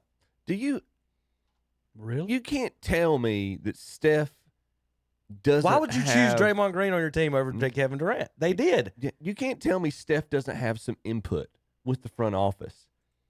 No, he does. That's the problem. Do you think he's advocating for? No, Draymond is the friend of guy who's such a jerk. You can't get rid of him, right, Tom? He's all in everybody's business. He knows everybody's bad stuff. He knows everything about anybody. You don't want him on. If you get rid of him, it'd be the worst thing that ever happened. You can't. You just have to deal with this jerk in your locker room. And Steph has protected him. Again, it's cost them so much over the years running these guys off when they could have anybody that can score the same thing that he can. We could have anybody. They could pick a Charlotte Hornet. P.J. Washington averages the same thing Draymond Green does. Bring him in. And they got rid of Durant and Barnes and Klay Thompson, all these people. And P.J. Washington won't embarrass your team on national television. But anyway. But all them players that y'all have named, while you're sitting here. We are sitting here. That's what I'm saying. None of them have won a championship since they left. None of them's playing with Steph Curry, Terry. None of them. That's your argument. You're Will Purdue in this. Will Purdue has more championships than Charles Barkley. Congratulations. Judd Bushler. Congratulations. Durant made his own opinion about leaving. Durant was the 2-time MVP when he was there. He left. He left. He left on because his own. he and Draymond couldn't. The Warriors chose Draymond over Durant. And then Draymond went on to win another championship while Durant setting off somewhere. Riding Steph's coattails. You know? Bill Winnington's got 3 titles. Yeah, exactly. Luke Longley. So, I mean, I don't know what y'all trying to get across here. You got Dickie Simpkins We're trying over to get here. across that Steph Curry would have more championships if he had kept Kevin Durant on his team instead of Draymond Green. You know what? Absolutely. You know what? My It's not even a thing. my insurance man years ago, when I did something stupid and bought an RV, you know what he said? He goes, "That thing is a millstone around your neck." You know what Draymond Green is? It's a millstone around your neck. Steph Curry's neck. He's not that. He is the only guy that Steve Kerr can have that he can stick in the middle and have to guard everybody because he just gave up 30-some points a game to Julius Randle. Because Curry cannot play defense. Now, Curry's the reason they're not winning championships, Tom. No, but he's going to score? What's Terry? Are you saying... You're saying that Draymond's more valuable important than to Steph their Curry. franchise than Steph Curry is? No, I'm just saying that he has to play a part that Steph Curry cannot play. And Steph Curry plays the part Draymond could never dream Exactly. of playing. I agree. And it's But much that's why easier they go together. It's much easier to find somebody that can play Draymond's part than it is Terry, to play that's what everybody's Steph's part. saying is that in the NBA, the Charlotte Hornets have 15 people on their roster that can do what Draymond Green does. You have to have one guy The on Charlotte your Hornets team. have 15 people that can do what Draymond Green does. Cody Zeller could do what Draymond Green does. He's always been able to. Terry, if you switch Cody Zeller and Draymond Green, I'll ask Tom. If you could switch Cody Zeller and Draymond Green, will the Warriors have the exact same number of championships? Exactly. Thank you. Or P.J. Washington. The exact same number of championships. Or Tristan Thompson. Exact same number. Same thing. If you switch Draymond with Cody Zeller, Will Purdue, any big man, Bill Laimbeer, Miles Bridges, any big man who could provide some sort of a remote amount of rim protection. Yeah. How about more than a triple single? Well, let's go back and see how many Cody Zeller has been. Like, he's ever been on the defensive team? Oh, I'm sorry. He has not. Excuse y'all. Terry. Do you have to play defense? That's how come Rudy Gobert is such a big part of the Minnesota, because he plays defense. You got to have somebody. You can't have all scorers. I don't give a darn how many scorers you got. We understand that. We're saying you don't pay that guy $40 million like they've been doing. You pay that guy $5 million. We're not saying Will and then you Purdue pay Durant the 35 or Luke Longley or P.J. Washington or scorers. Terry, they could have kept Kevin Durant. You know how? Pay Draymond $5 million. Yeah. And Durant's on the team. Pay the guy that's averaging a triple single what he's worth, not 25 and 40 million. That's all they had to do. And they would have what? 5 Kevin Durant is the one who decided to leave. Who's Terry? They ran him off. Yeah, it's not that. They ran him off. Oh, who was the other big man they got there that was there for a year? DeMarcus Cousins? Yeah. Keep him. They keep anybody. Well, DeMarcus Cousins. Keep him over Where's Draymond. he at now? Terry, you keep saying that like your point is so terrible. Yeah, you don't understand. Anybody in the world, me, you, anybody, or it's just not obviously not us, but any NBA player could replace Draymond, and you're like, how many championships he got? Look, you don't say that about anybody else on their roster. You don't say that about Jonathan Kuminga. You don't say that about any of those. I Jordan can't Poole, answer how they play them. Kaminga will be out there one game and can't score a point. Then the next game he comes No, out and what I'm scores saying 30. is that you're not like, Kaminga's got 2 championships. He's better than James Harden. He's better than Dwayne Wade. He's better than these. That's the argument you're making is because he's Bill Whitney. Okay, who's better, Terry? Will Purdue or Draymond Green? Well, that's not even close. Right. Name champions. John Sally's got 5 championships. Is he better than Draymond? Big shot Rob. That's what I'm saying. You're measuring a role player's championships. Yeah. It's the most ridiculous thing. But anytime you say championship in a role player, I just say, okay, he's better than Barkley. That's what you're going with. Yeah. Right. That's what we're going with. They're better than Charles Barkley. Or Karl Malone. Or John Stockton. All of those. It's the most. So Draymond averaged 6 rebounds a game this year. Tom, 6. That's cute. At power forward. Let's see where that ranks. What do you average points? Like 12? 9. He had a triple single, as always. The rebounds, let's see, would put him at 20. He didn't even qualify because he didn't play enough games. 8th in the NBA in rebounds. Oh, that's postseason. He didn't even average that many in the postseason. Let's go regular season. Draymond average. He is 44th in rebounding. So what are you saying? Terry, again, you're not getting our point. We're not saying I'm not saying anything. I'm asking you. I mean, every now and then you're going to face a player like Julius Randle, who had a great series against Golden State. Who was guarding Julius Randle? You know, but if you go to the series before that, when they had Green, that Draymond was guarding, Green did nothing. He had one good game, and then Green was on him, and the whole thing, he could do nothing after that. Who's guarding Julius Randle? You know, who's responsible for guarding Julius Randle on the Warriors? Draymond was this time. Yeah, that's what I just got through saying. He has a good game. Every now and then you're going to have a player who has a great series. I mean, you can't stop them all. I mean, if you're going to do that, I mean. Jordan and Rodman would beg to differ. The point is, Terry, is that the Warriors have wasted resources on base. This is like in football.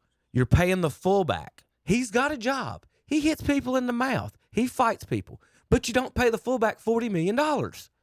That's what the Warriors have been doing this whole time. Or like a strong have safety. Been paying the wrong position, the wrong money. And that's what all we're saying to you is that we're not saying he shouldn't be on the team, he shouldn't play. We're saying, hey, if they were smart, they would also have Kevin Durant on the team. They would also have Harrison Barnes on the team. They would have one of those guys on the team that can score. Other than, let's pay the guy who can't score their money. They gave Draymond and Kevin Durant's money. That's the problem. Let's see how things go next year when Jimmy starts getting a little pouty and he and Draymond aren't seeing eye to eye. Well, no, the franchise is done. So, but I'm just saying, if Jimmy comes back next year, let's just see how ugly it gets. All right, so Game 7 tomorrow, 3:30. Who you got, Tommy? We didn't get to it really, but we've got the MVP contest here. Yeah. So you've got. I got the. The NBA's waiting to announce the MVP because I don't think they want to start a fight. I'm going against the grain. I got the Nuggets. Which one's going to lose to the Timberwolves, Terry? Oh, I don't even know what button I hit on that one. If Denver wins tomorrow, they'll beat Minnesota. Y'all crazy. There ain't enough people over there to stop them. So who is winning tomorrow? The Nuggets. Wow. Chip, who you got? I got the I'm going to stick with my pick. Game the Thunder. 7. OKC's favored by 8.5 in this game. Wow. Aaron Gordon's probably not playing. On the road. Well, that'll mean something. On the road, I'm going Thunder on this one. Yep. I'll take the Thunder. They got to have. In the words of ACDC, no coach, Thunder. No Aaron Gordon. I mean, they're gonna. You can't go so far without a coach, can you, Terry? Like how far can you go with everybody just yelling at each other on the sidelines? Jokic is their coach. All right. I mean, I don't know. I don't think that's a recipe for. Well, they don't listen to coaches anyway. I don't think. All right, we're gonna take a break. I guess we got. Let me check. Make sure I got any more. I think I already have my fun stuff with that. NBA. Anything else you guys got thoughts? Oh, we are gonna come back and do the draft real quick. Well, I tell you what. Let's do that. Let's complain about that for a few minutes, then squeeze in all our other breaks. The draft was this week for you. No, I tell you what. Too many breaks. JP, quick break. We'll come back to the draft because I'm gonna complain for a minute. Let's do All it. right, we'll be back in a minute. KTCBroadcasting.com. Enter your dad in the KTC Broadcasting Father's Day contest. Some lucky dad will win a $500 shopping spree at one of our local merchants, plus some other great prizes. Register today at Hansel's Carpet on Highway 27 South in Stanley, at Jill's Uniforms on East Dixon Boulevard in Shelby, at All Carry Insurance on West Dixon Boulevard in Shelby, at Shelby Hardware South Lafayette Street in Shelby, at Deja Vu Consignments downtown Cherryville, at Pro Wellness Family Chiropractic on Clark Drive in Lincoln, at the Chop Shop Dog Salon on East King Street in Kings Mountain, at Holly's Flowers on East Morgan Street in Shelby, at Victoria Cole Gifts and Collectibles in downtown Cherryville, and at Arnold's Jewelry and Gift Gallery, South Washington Street in Shelby. The drawing will be held Friday, June 13th. Be sure to get your dad registered in the KTC Broadcasting Father's Day contest. It's a gigantic closeout on last year's pool supplies at today's Pro in Shelby. They've got to be sold to make room for new inventory. Prices have been reduced drastically. You can save up to 50%. All pool supplies, including pool chemicals, they've got to go. And for those backyard cookouts, remember today's Pro does propane refills, and they carry Monessa and Empire Stove imports. That's today's Pro, 1325 East Dixon Boulevard in Shelby, online at todayspro.com. Like them on Facebook, too. It's Cherry Bounce Festival time at Pops in Forest City, June the 6th and 7th, starting with live music on Friday night at 7:30. The live music continues on Saturday starting at 10 with Wiregrass and others. There'll be moonshine and whiskey tastings, cherry-inspired goods by Main Street businesses, food trucks and art vendors. A free event, the Cherry Bounce Festival, June 6th and 7th at the Pavilion on Park Square. Pops in Forest City. Men, are you suffering with low testosterone? If so, ask about testosterone replacement for men at MidFit Weight Loss and Wellness in Belmont. Improve your quality of life with more energy. You'll be in a better mood. Enjoy increased muscle and strength and less belly fat. Your sexual health will improve. You'll sleep better. You'll have better heart health and stronger bones, and your mind will be much sharper. Find out more. See MedFit Weight Loss and Wellness, 684 Park Street in Belmont, right behind College Park Pharmacy and Textile Lanes. Online at getmedfit.com. For more information, call 704-498-1901.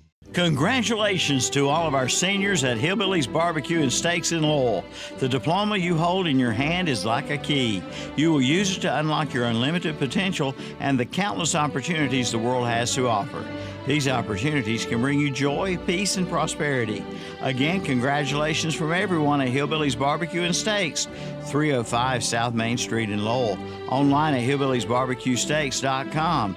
Call 704-824-8838. It's time to go fishing, and the place to start is the Great Outdoors in Cherryville. Just arrived at Wiley Marshall, Mr. Crappy Rods for $89.99. Also just in, the new Penn Surf Rods. Also Catch the Fever Hellcat Rods and Catch the Fever Striper Rods. And Cash and Rods too. And they still have Fluger Rod and Reel combos for $59. Tell them you've gone fishing with the help of the Great Outdoors, Highway 150 East in Cherryville. Gone fishing. Waste some time. We love baseball, hot dogs, apple pie, and Chevrolet. It's a home run of savings at Abernathy Chevrolet Buick GMC in Lincoln. 2.9% APR financing on Chevy Silverados, Trax, Equinox, and Traverse, Tahoes and Suburbans. Also the GMC Terrain, Acadia and Yukon, and the Buick Investa, Envision, and Enclave. They go together in the good old USA. Baseball and hot dogs, apple pie, and Chevrolet. Abernathy Chevrolet Buick GMC, 1445 East Main Street, Lincoln. Spring on into Carolina Federal Credit Union in Cherryville for your recreational vehicle loan with rates as low as 5.74% with approved credit. You can apply online or drop by their office at 1200 East Church Street in Cherryville. Recreational loans include motorcycles, campers, boats, tractors and equipment, RVs, ATVs, trailers, and more. But hurry, limited time offer. Apply soon. Carolina Federal Credit Union, 1200 East Church Street in Cherryville, online at carolinafcu.org. Scratch and dent, scratch and dent, scratch and dent. They've got them at Hendrick Appliance and Mattress Center in Shelby. Their big warehouse is overstocked with scratch and dent appliances, all with a full factory warranty. They are overstocked with laundry products, plus ranges, refrigerators, washers, dryers, and more, all name brands. And they are tear-free and priced to sell. All made right here in the good old USA. Scratch and dent at Hendrick Appliance and Mattress Center, 1241 East Marion Street in Shelby. On the right going down, on the left coming up. The NASCAR Cup Series. They mashed the gas. Green flag is in the air. Roars back to historic North Wilkesboro Speedway. They spin into the inside wall. Hard lick off the inside fence, sliding back out. For All-Star Weekend in the foothills. Here they come, side by side for the lead. Lap traffic straight ahead. Wheel to wheels, they come to the line. It's the NASCAR All-Star Open and Race. Sunday afternoon at 5 o'clock on Carolina Country WCSL, 92.9 FM, 1590 AM, online at ktcbroadcasting.com. Grizzly the Greeter says now's the time to get into Blessed Buildings and Tiny Homes in Cherryville and pay no money down for buildings up to $10,000. Yes, you can afford a new Blessed building, and there are no tariff increases either. Now's the time to buy. Take $100 off any 10-foot building, $150 off any 12-foot building, or $200 off any 14-foot building, and take 20% off metal garages. Blessed Buildings and Tiny Homes, 2268 Lincoln Highway, 150 East in Cherryville. Online at blessedbuildings.com. Full Throttle Power Sports in Lowell takes this time to say congratulations to all our area seniors. We share in your joy today. May you excel wherever you find yourself after graduation. Words cannot express how excited we are for you. Keep achieving greater heights in life. Again, congratulations to all our area seniors from everyone at Full Throttle Power Sports, 101 Indian Walk in Lowell. Online at ncfullthrottle.com. Call 704-833-1270. Cherryville American Legion Post 100 Baseball during WCSL 1590 AM, Cherryville, Gastonia. Online at ktcbroadcasting.com. And we're back on Saturday Morning Sports Talk with Kevin and the gang. They're on Twitter for something. I don't know why. But they're going to be talking about some more. I think they said the draft, if I remember correctly. But, I mean, even so, I mean, even if it's not that, I mean, they eventually will be talking about some kind of sports. Eventually, I don't know what kind, but eventually some kind of sports. Welcome back to the show. We ought to have a Wheel of Fortune of us. Oh God! Oh God! I wonder how that would go. Watching some fun Wheel of Fortune highlights. Not great. In the break there. All right. So for the gamblers out there, the all sports is fixed, folks, and all that stuff. If you watch the NBA draft this week, a lot of things were said, a lot of thoughts. If you don't know, basically the NBA does a lottery system for their draft picks. So they say. The idea is so you don't lose games on purpose, and for a top pick. Now, with them acknowledging that, and we've seen this for as long as I've been old. If you don't have that number one pick, it's hard to really substantially change your franchise unless you land and get lucky and someone later in the rounds. And that's what the draft's for. You can't argue that. You're supposed to do your job. You can draft Kawhi later in the first round and things like that. But if you're a Charlotte Hornets fan, you sure as heck know that the number one pick would definitely change your franchise. We were one pick away from Shaquille O'Neal, one pick away from Anthony Davis. Wimby. Wimbyana, one pick away from him. They traded. They gave twice. We've had the best odds, and they gave them to franchises. A franchise team like the Pelicans, and it's gotten to the point.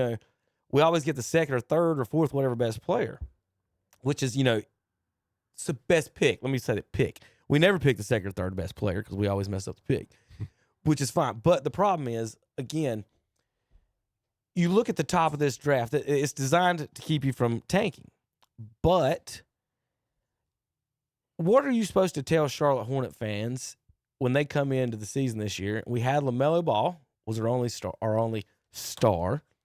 We've got Brandon Ingram. We've got Miles Bridges. Whose jersey is your kid supposed to look up to and buy from? Then you're going to give it the 4 worst teams in the NBA: Hornets, Jazz, Wizards, and Pelicans. 4 worst teams in the NBA. None of them got a top 3 pick.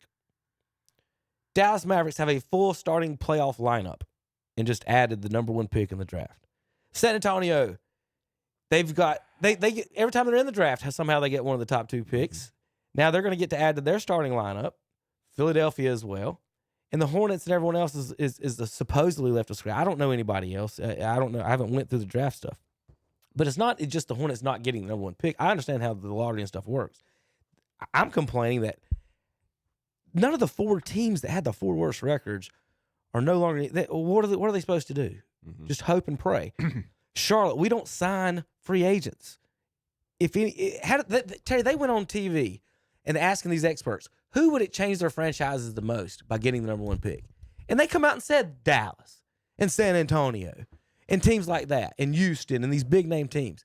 Why do they? The elitist thing comes out in the NBA.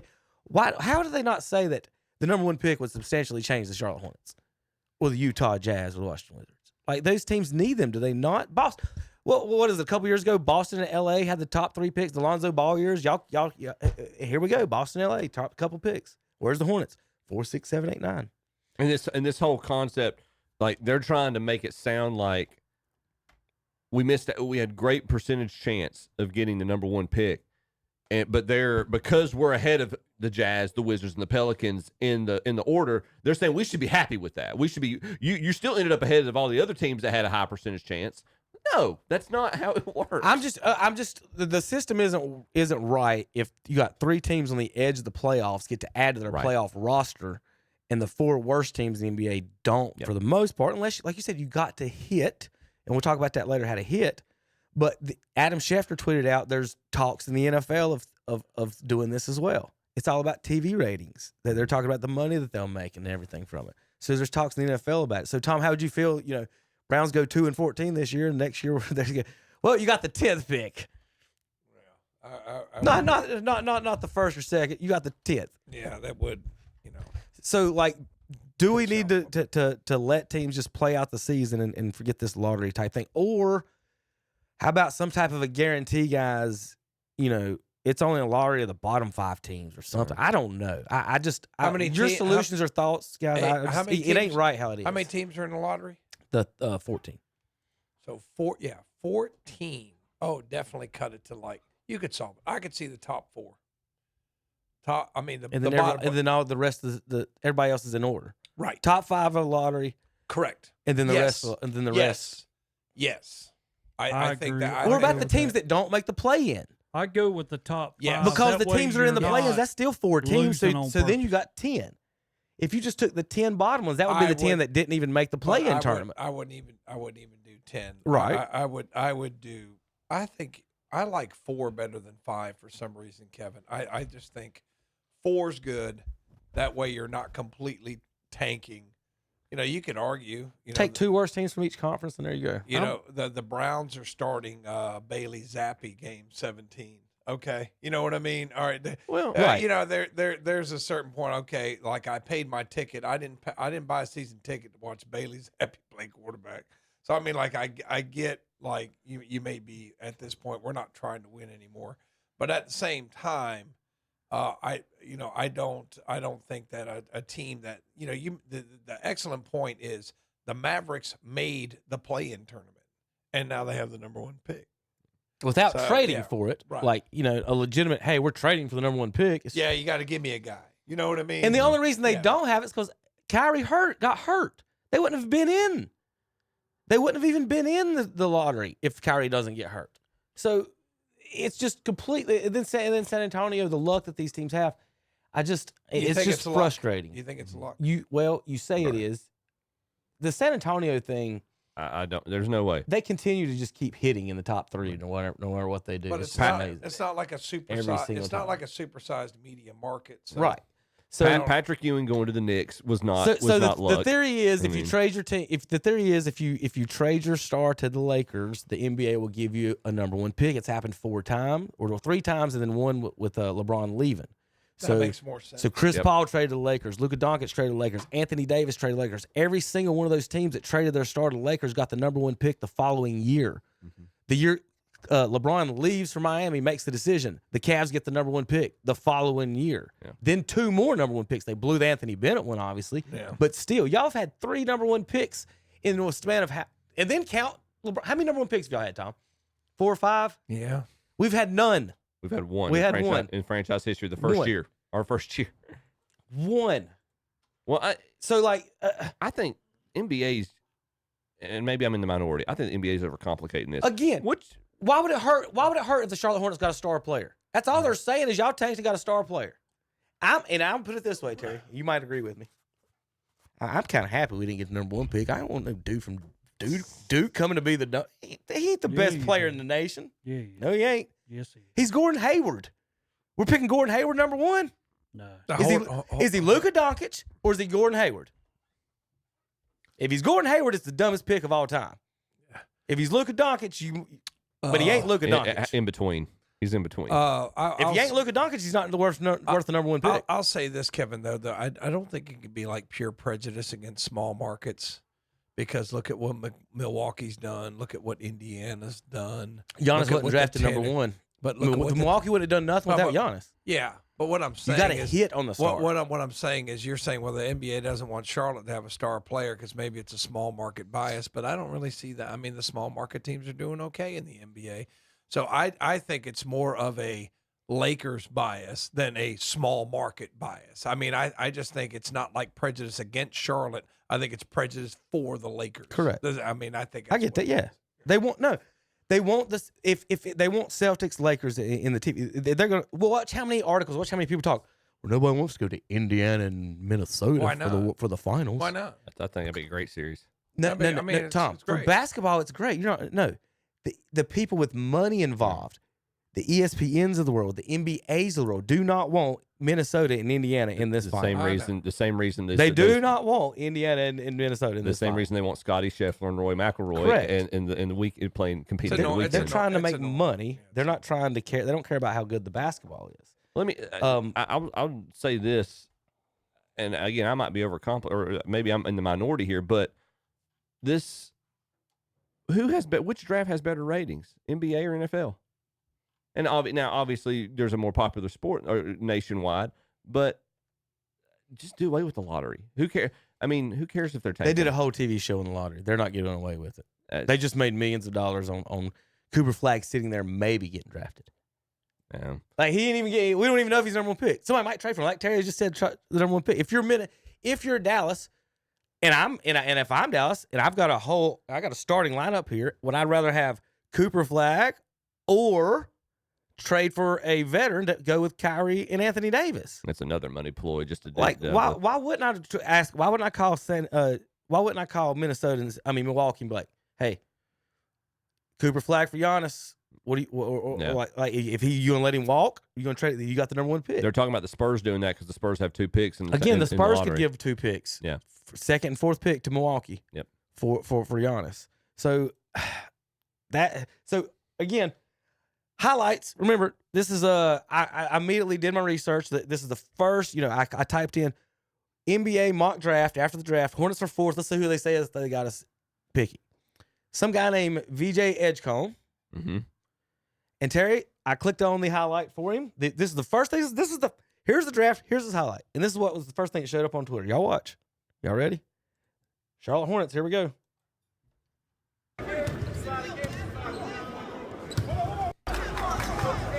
Oh joy. Oh joy.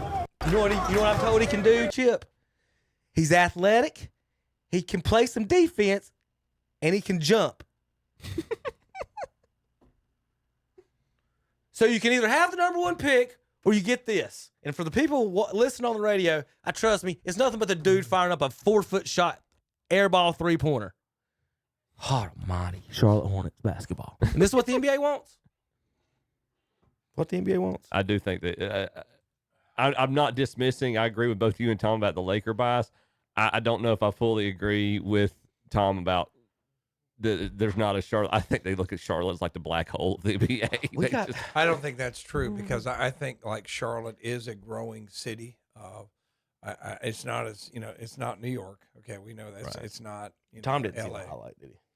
This is our number one Yeah, draft that's prospect. This is who they're saying the Hornets are going to pick. Boom, boom, boom, They haven't, they haven't, guys. They haven't picked him yet. This is the draft combine. They hadn't picked him. The draft combine. Well, this, But you know this is the what fourth they'll rated get- player, Tom. I mean, Yeah. don't go back. Where's the fifth rated player going to shoot the ball?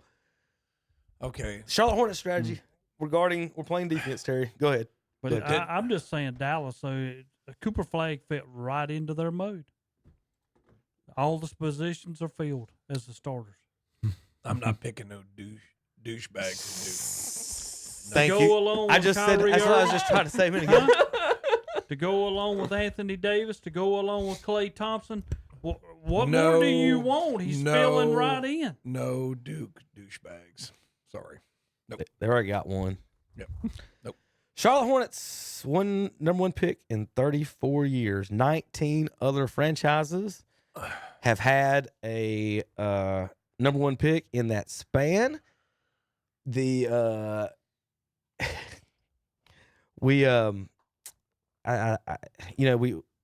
this is just so terrible. I can't even. The fact that we've just never had it, which is fine. The lottery thing is just okay. But again, with the free agent things, not being able to put together 19 franchises. I know the Lakers have had them. I know the Celtics have had them. The franchises with championships getting the number one picks. And we've never made it out of the second round total as a franchise. Hadn't won one since 2002. 23 years since we won a playoff game. Or series, I'm sorry. We won one playoff game. 22 years since they won a series. And I said there are no number one picks. Let's see if I had any more on the draft on that. Well, Terry, we talked a little bit about the trades, what somebody could do. Do you pick Flagg? Do you trade them? Because those two like San Antonio, they're younger. Maybe they would rather have like Flagg. But like if you're Dallas, like you just said, would you trade Flagg for a Giannis situation? Obviously, wouldn't you? Who says no to that? What about Kevin Durant? What are you doing there? Keeping him? Y'all are Flagg fans. I wouldn't pick. I wouldn't pick Gordon Hayward for the number one pick in all my life. Ain't no way. I saw him in Charlotte. How much longer are you gonna have Durant? That's well. Again, Nico, the owner said he's trying to win a championship in the next couple of years. He said I ain't gonna be here in 10 years. Okay. He said I ain't gonna be here in 10 years. And he's jettisoning all the white boys out of town. So all I'm saying is, it's a different regime in Dallas now. They used to pick Dirk and Luka. Cooper Flagg might not be a Dallas Maverick boys. Any other thoughts on the draft or anything as far as? No, just I'm whelmed. They got to change that or do something. I'm not overwhelmed, not underwhelmed. I'm just whelmed. I'm not surprised. There's a lot of people mad about all that. All right, when we come back, we'll talk NFL, baseball, and more. KTCBroadcasting.com. Enter your dad in the KTC Broadcasting Father's Day contest. Some lucky dad will win a $500 shopping spree at one of our local merchants, plus some other great prizes too. Register today at Carolina Furniture Mart on North Aspen Street in Lincoln, at Ferguson Ace Hardware, Highway 150 East in Cherryville, at Gaston Used Auto Parts on Dogwood Street in Gastonia, at the Pickle Fetish Company in downtown Lincoln, at Dallas Express Pharmacy on Hoffman Street in Dallas, at Parker Family Feed on Carpenters Grove Church Road in Bellwood, at Bruner's Automotive on East Main Street in Cherryville, at Mr. Chili in downtown Cherryville, at the Green Leaf Relief on Highway 10 in Vail, and at the Azteca Mexican Restaurant on West Franklin Boulevard in Gastonia. The drawing will be held Friday, June 13th. Be sure to get your dad registered in the KTC Broadcasting Father's Day contest. The NASCAR Craftsman Truck Series. As we get set, the green flag is out. Returns to North Wilkesboro Speedway. Corey Heim hanging tough. Now he slides up the racetrack. For short track racing on a North Carolina Saturday afternoon. Will it be Heim time again as he goes to the bottom of the racetrack? He stretches it out now. Here comes Corey Heim. It's the Window World 250. Saturday afternoon at 1 o'clock on Carolina Country WCSL. 92.9 FM, 1590 AM, online at kdcbroadcasting.com.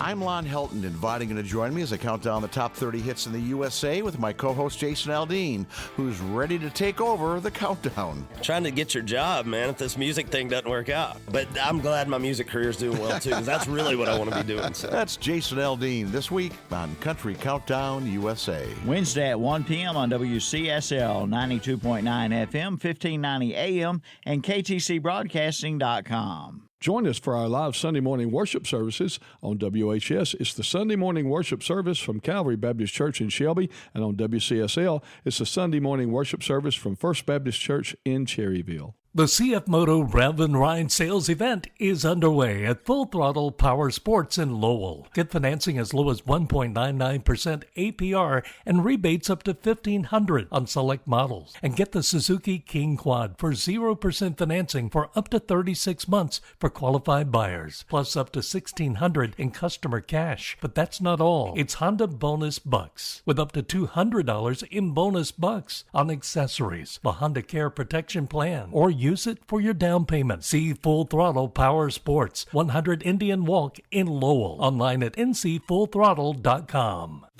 Performance meets power at Boyd Tire and Appliance and Boyd Lawn and Garden in Clover. See the new John Deere mowers, the Gravely mowers, and the Aaron's mowers. Ask about 0% financing for up to 36 months, plus a full line of Stihl and Echo trimmers.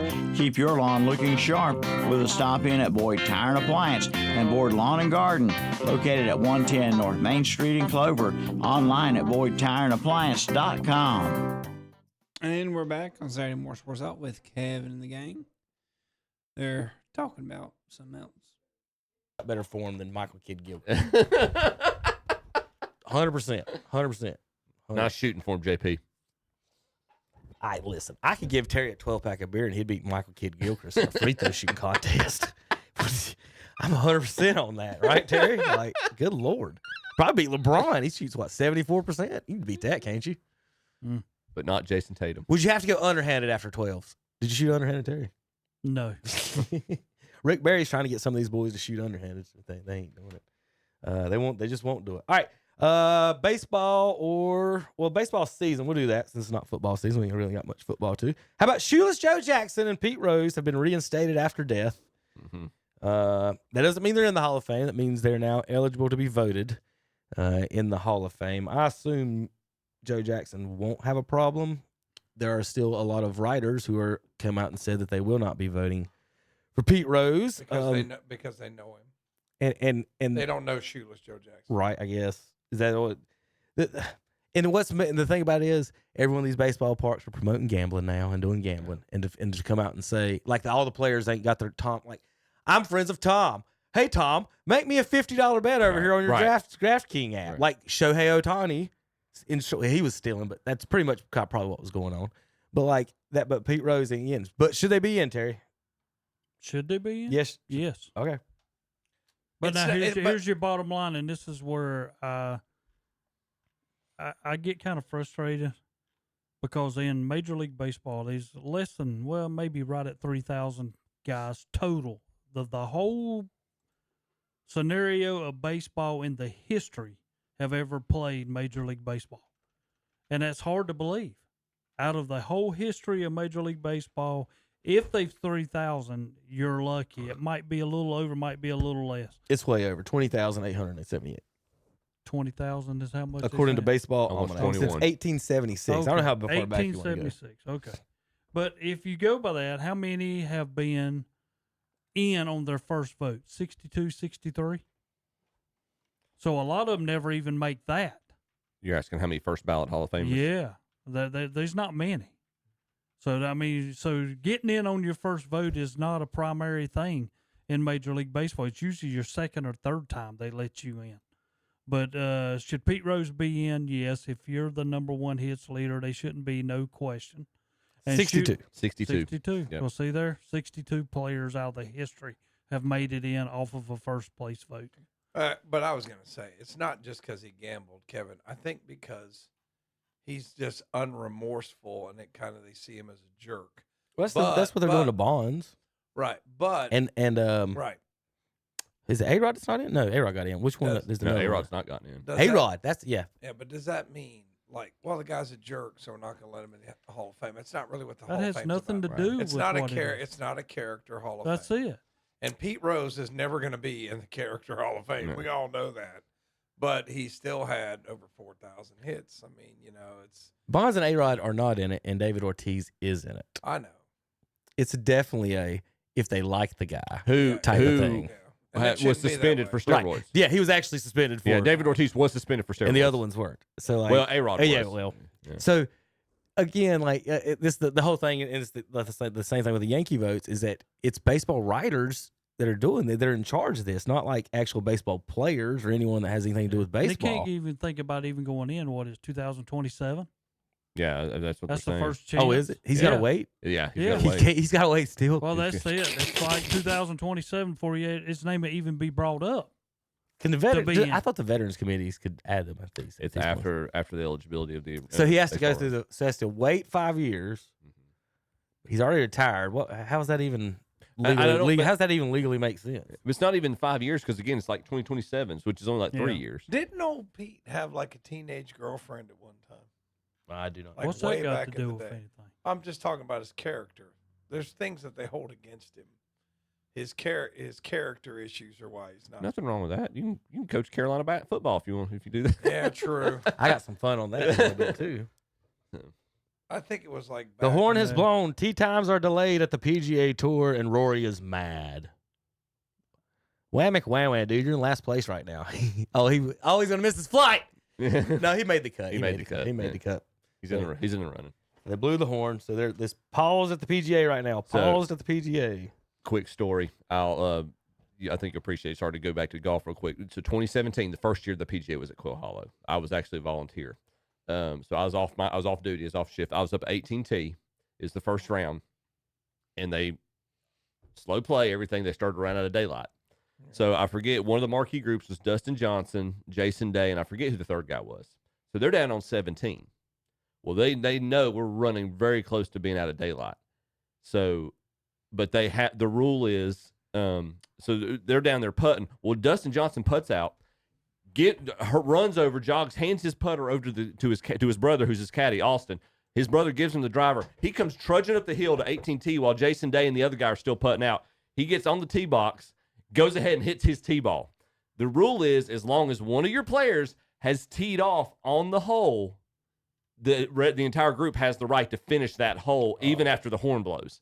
He hit the tee shot. He walked about 20 feet. The horn blew. So and he looks down at 17, just holds his hand over his thumb. It was like, we're good, boys, because none of them wanted to come back out the next morning and have to play one hole. Right. So yeah, it was pretty neat. Yeah. It's pretty neat to watch. All right, is this the best play you've ever seen by a pitcher? Infield in. This is the Carolina Mudcats at bat against the Kansas City Cannonballers. Or Kansas Cannonball, or some can. Yeah. Who cares? The 1-0. And Chirinos grounds it sharply to second. Atwood is going to throw behind Avina over at third, and Avina now in a rundown. They come home with it, a soft toss back over toward third. The toss back to the plate here. Bowen Plaguey, the pitcher, has it. He's going to chase Avina all the way back to third, and now he's got Chirinos off a second, and Plaguey is going to got take out Chirinos. All those foul poles paid off on that one, didn't they? And Bowen. So that was a 5, 6, 2, 3, 4, 1 unassisted double play. Yeah, Is that how you score that, Terry? And really, really slow players. really, really slow. That guy run back to second was slow. God Almighty. Was that a good play by the pitcher, Tom? I'm not saying it's a bad play by the pitcher. It's putting yourself at risk, and you definitely don't want your pitcher doing that. But it is a great play. Yeah. I mean, you'd rather a field player do that than your pitcher. But all right, here we go. Play at home. See what you guys think. Top of the 11th inning, and Alma has a 2-run lead on Kalamazoo, and they're looking to add more. They've got bases loaded, 2 outs. Runner on third's getting tired. I don't want to keep having to run because he's in motion. He saw him going in the frame. He's like, I'm just going to run right now anyway and score. But wait, umpire calls time. He celebrates. Is that the 9th run or is it not the 9th run? Umpires get together and they're like, we got to talk because what's the rule? Is that a strike? If it's a strike, then the batter's out because it would have been strike 3, and that would have ended the inning. If it's a ball, it's a walk, and he doesn't steal home anyway. What's going on here? There is a rule, and apparently the rule says that if the pitch is deemed to be a strike, it's strike 3. But first you have to say, was the pitcher throwing a pitch or was he trying to get the runner out? And this kid's throwing a pitch. I mean, that's his full pitch. And it might have been a strike. Clearly, we don't have the best view. It hits the runner right on the helmet. It's not a strike. If that's a strike, then it's the end of the inning. If it's not, he says it's a ball and he walks. Those are the two options according to the rule that we looked up and found.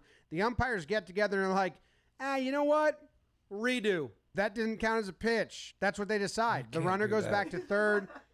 Base is loaded. Then ball 4 happens. So the runner scores anyway.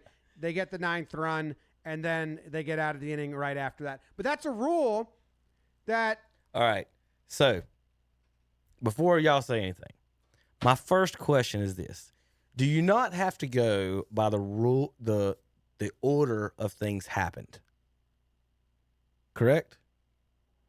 So what I'm asking is, he stole home before the ball got to home, correct? Yes? Did he touch home plate before the pitch got there? It looked like it, yeah. Because the ball hit him in the helmet, right? I mean, I can zoom back. You see the ball halfway there. When you say, my question to that, Kevin, is when you say going across, because he's in motion. Do you mean? Hold on, let me finish. He's like, I'm just going to run right now anyway. All right. He's already scored. Right. The pitch has not got to the plate. Okay. That was. So what I'm saying is that their argument means nothing because he's already scored. He's already scored. Now, my question is, I thought they were going to argue about what happened once the ball hit him, and he's not technically in play. Well, here's because he actually stole home. Whether or not that ball is halfway there, whether the ball is still in his hand or a foot from his hand, doesn't matter. He has already scored. He hadn't scored at time of pitch. I would call it. That's what I'm saying. No, but wait a minute.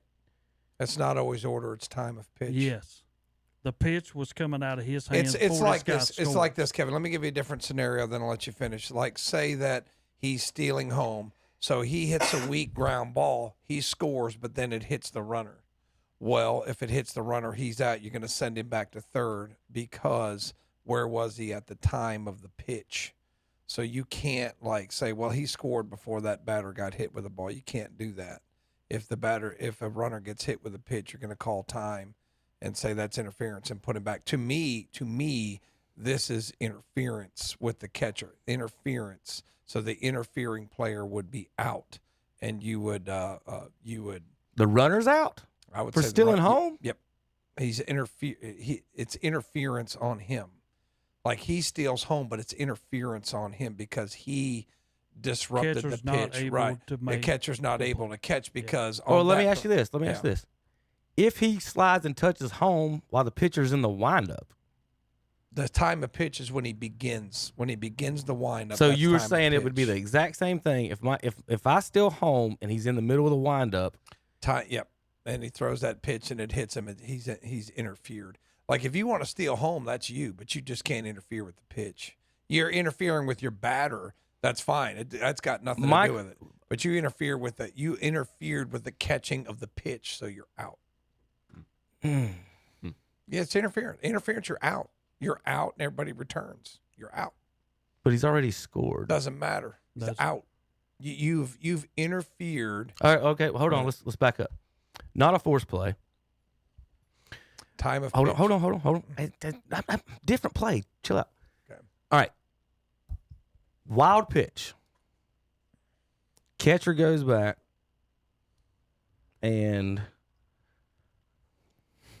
he. So, back that up a second. You're saying that if he winds. All right. I'm kind of lost on what I was about to ask.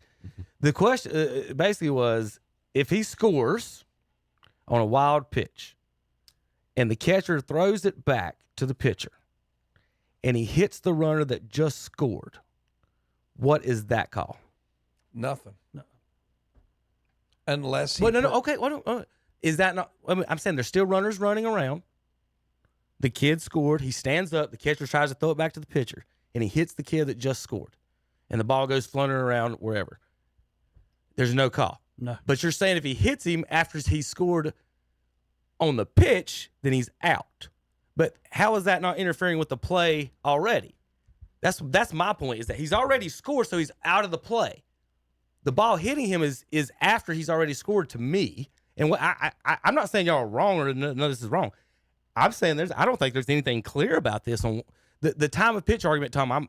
You might be 100% right on that. I'm just saying that's just weird to me because I think that's almost insignificant because he's already scored.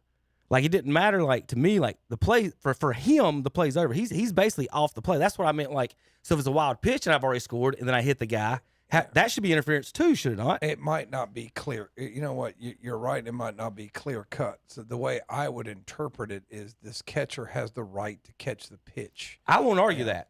What I'm arguing is that I think he should be safe at home and strike 3 on the interference. If it's strike three, then it's still time of pitch. You wouldn't let him score. That was my only argument. I think he should be safe, but I'm not saying he didn't interfere and it should be a strike. I'm just saying he should be safe because he stole home before the pitch got there. It's like this. Say it's first and third, Kevin. Say it's first and third. The batter swings, gets in the catcher's way, and it's interference. And say, like, well, that runner came in and scored. You can argue, like, well, he came in and scored at this particular time. It's interference. The batter is out. Everybody else is going back. Yeah. So I would just say in this, and you're talking about wild pitch goes back to the plate. Well, at that point, to me, the runner has a right to slide to the base. And what you're arguing is he has a right to slide to the base on the pitch. But I just see it differently, that the pitch is a different situation because that catcher should have a right to catch the pitch. I've never seen anybody stole home and they call him out after he's already stolen home because the pitcher hit him. I would instruct my pitchers to hit the batter. If he steals home and he slides, just hit him on the ground, but then he's out. It's peg ball. I don't know if it's peg ball. I don't know with tennis balls like we did back at the kid in the backyard. You still understand what I'm saying? I would instruct if that's the rule. That's what you don't think the coach up here wouldn't instruct that. But in there, it's not preventing the catcher from catching the pitch if you throw it way outside the strike zone. No, I'm saying if they steal home, I would instruct my pitchers hit the guy running. If that's the rule. Yeah. I just somebody's going to find that loophole. You know who I'm talking about. Yeah, I just feel like I'm out at Martha Rivers on Sunday afternoon. No, I'm just saying that was such a weird thing. But do you understand what I'm saying? Like if I was to clear it up, I'd be like, guys, he scored the pitch, then he interfered it. He's out on the pitch. Innings over, but the runs count. People will find anything to argue. Yeah. Or adjust a ruling. If I steal home and you make it out from some weird rule like that, Tom, I'm not saying it's not right.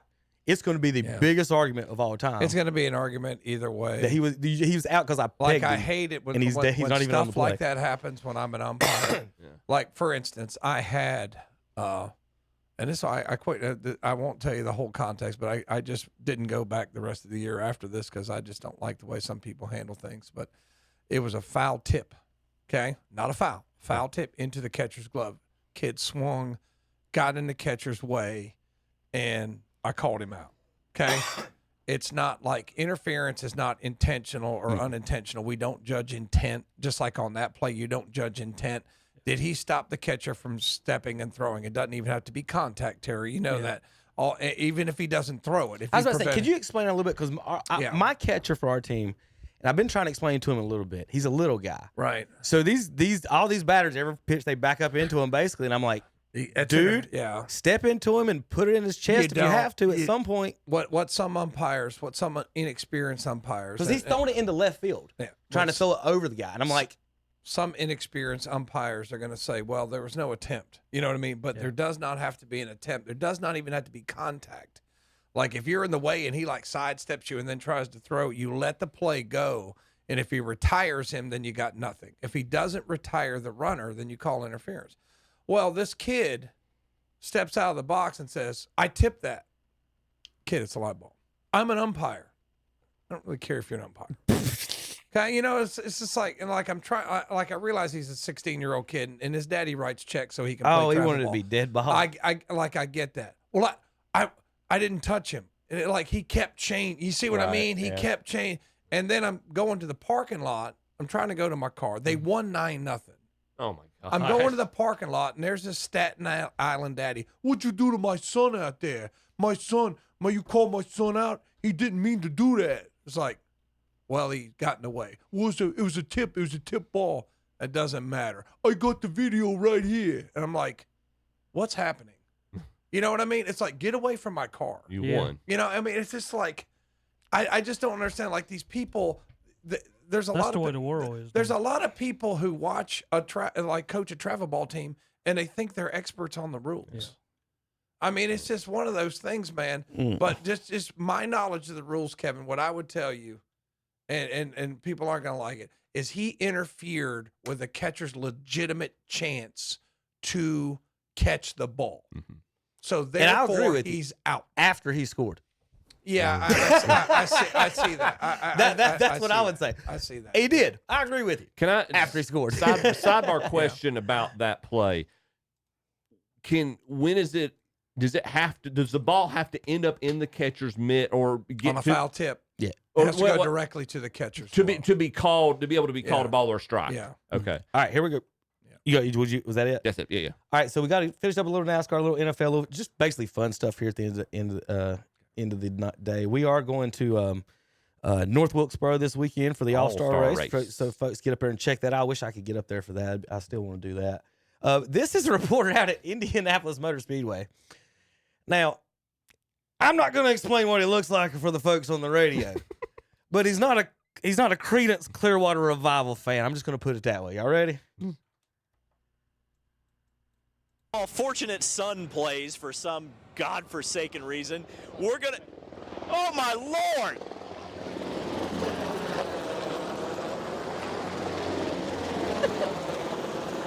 If it was a snake, it would have bit me. On that note, we spoke to some drivers in the bullpen today. I don't know if we're going to top that moment of the month of May, but hear from them. That's more interesting than helicopters, right? All right, sideline reporters. Is that guy okay? No. Can we please get sideline reporters that have Can I apply for that position, please? Yeah, I talk about this in football a lot. How the people doing football never played football. The people doing basketball never played men's basketball. Yeah. The people doing baseball never hit a baseball in their life. Yeah. And now the race reporter doesn't want to hear "Fortunate Son." Yeah. Yes. And the helicopters come by scary. I just get him off the TV. Indiana, they claim they're the South, Tom. How does that? That guy. Well, there's a lot of, but you got to understand, man.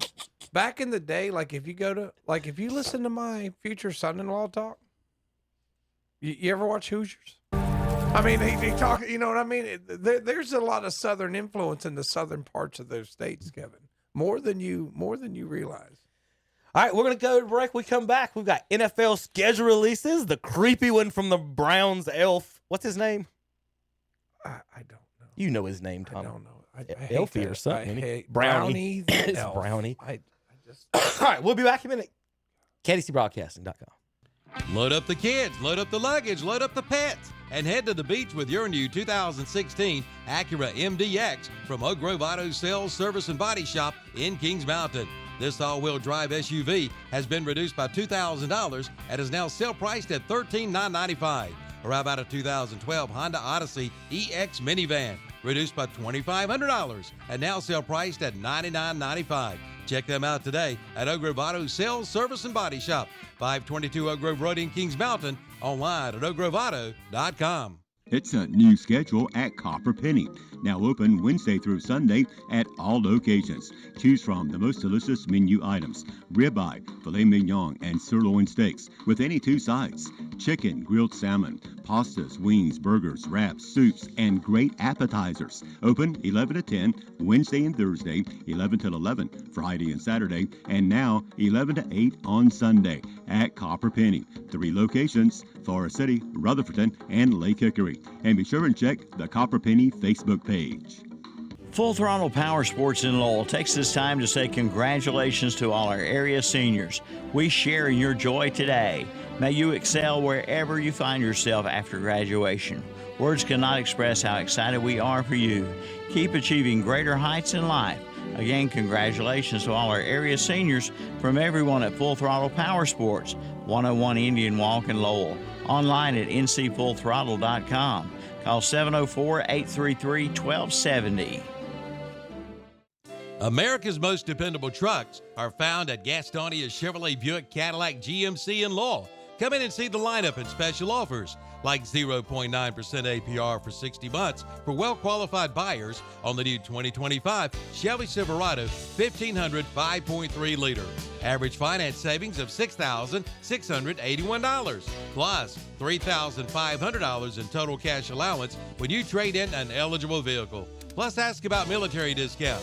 Gastonia Chevrolet Buick Cadillac GMC, 831 South Main Street in Lowell. Here once again with the head Silverado guy at the Undealership, Fred Caldwell Chevrolet in Clover, Martin McKinley, and welcome to Championship Month in the Carolinas. One of the biggest golf championships in the world is happening. One of the biggest racing championships in the world is happening. As the saying goes, legends will be made. And they can join the roster headed by the legendary Fred Caldwell Chevrolet in Clover, always treating their customers like champions. Especially at 48 months, 0% on a brand new 1500 Silverado. As always, reach out directly to Martin. Call or text that number again. 704-534-1014. Have you ever walked away from a car buying experience feeling like you just sunk the winning putt? Have you ever walked away from a car buying experience feeling like the whole thing took about the same time as a pit stop? Then together, let's drive to Fred Caldwell Chevrolet in Clover. Online anytime at fredcaldwellchevy.com, and that number again? 704-534-1014. OAC restrictions apply. See dealer for details. And we're back on Saturday Morning Sports Talk for the last Good morning, JP. Let's talk a little foosball, whatever's going on in Terry's land over there. Can we turn off the video and be a little bit professional I'll with our devices? I'll consistently always say I believe cornerbacks are the most athletic people in the world. This is a video of basically a 12-year-old boy destroying Tyreek Hill trying to play corner. And I'll give Tyreek one credit, Terry. And when they do these one-on-one drills, most of these routes are unrealistic as all get out. Yeah, because you don't do double stops and all that other stuff. But with that said, you shouldn't be able to dust the fastest person in the NFL. And it proves how some people have straight line speed, but not quick side to side change of speed. And that's what I mean by corners being the most athletic people. That's the fastest guy in the NFL. He can't even guard a little kid. But you've got guys in the NFL guarding him. And so I just You think Tyreek churched that up a little bit? Look at no, he didn't want to get scored on. He got slipped right there. He's like, uh-oh. Then I got him. He's going to try to pick it. And then he's like, oh, I'm dead. And he slipped all over the place. I know exactly what happened. He got beat. Now, we showed the Brownie thing. This has got to be the video. We don't show a lot of I show Cam sometimes, guys, but man, he's on it this week. He didn't cuss on this one. I'm pretty sure I'm good on this one. Boys, Terry, I just want you to go ahead and say thank you, Kevin, for playing this video, because this is going to make your day. This is Cam Newton talking about the Bill Belichick and UNC Tar Heel situation. So for you Tar Heel fans out there right now, I'm sorry. You Jordan fans out there right now, I'm sorry. Because Cam's about to make a very... Which Jordan? Which Jordan? Exactly. Because Cam's about to make a very excellent point, guys. And he don't do it much. But dang, Cam Newton's on fire today. Say, hate me. I'm going to be the one that say, hate me, despise me. But somebody got to keep it real, man. I find it extremely interesting for a person who've always led with this. Do not be a distraction. We talking more about Jordan Hudson than talking about who's our starting quarterback. You can't name me 3 players on North Carolina's roster right now besides Jordan Hudson. In the NFL locker room, man, we'll laugh at this. Hey, Bill, hey, what you got going on, bro? Now you having that same situation. Terry, can you name me 3 Tar Heels not named Jordan Hudson? No. Current? I can name 2, Kobe Paysauer and Javarius Green's boy. Javarius Green. yeah. I got 2. That's 2. And Malachi's not there anymore, is he? So there you go. Where did he go? I think I don't know. I'm saying I was told he wasn't gonna be there. I don't know if he's still there or not. Situation with a 16-year-old that you're trying to recruit, and then you got to talk to his mama? This ain't a good look. As a teenager, can I compartmentalize this person as being my coach and take heed to what he's saying and be able to not throw that back at him and say, man, what you know, coach? Hey, you got girl problems just like me. Huh? Say we come out first game out the gate, they lose. Will this be the headline of the story? The Jordan Hudson effect? Of course it is. And do you think this will affect the Bill Belichick legacy? Now, they ain't losing the first game because they play in Charlotte. Oh, not so fast. But Terry, game 2 in Chapel Hill, they might lose that one. Appalachian ain't what they were. Tommy. They're not what they were. This is Coach Chapel Bill, baby. Say his name before her Bill. legacy. You give me a word. Bill Belichick. The greatest coach of all time. Now think of now. Bill Belichick. A coach that's just like me and you. So it could be 2 days. In New England, man, he's the greatest coach. In North Carolina, that's Wild Bill right there. Boot Bill. That's Wild Bill. Boot knocking Bill. Howdy. When I was in New England, there was a young lady by the name of Linda Holiday. That was his girlfriend then. She wasn't half bad. I was like, okay, Bill.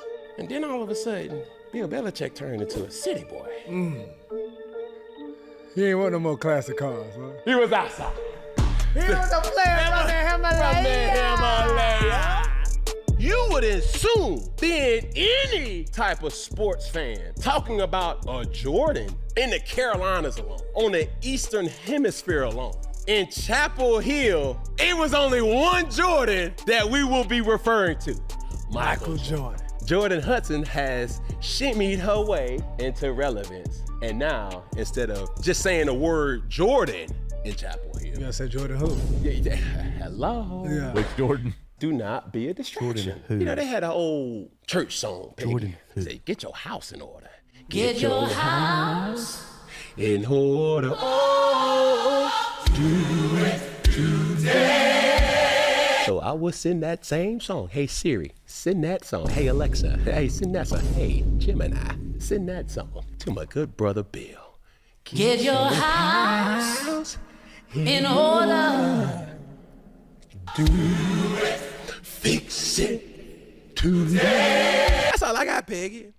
Now, Terry, is it a good thing for people in Chapel Hill when you say Jordan to be able to say Jordan who?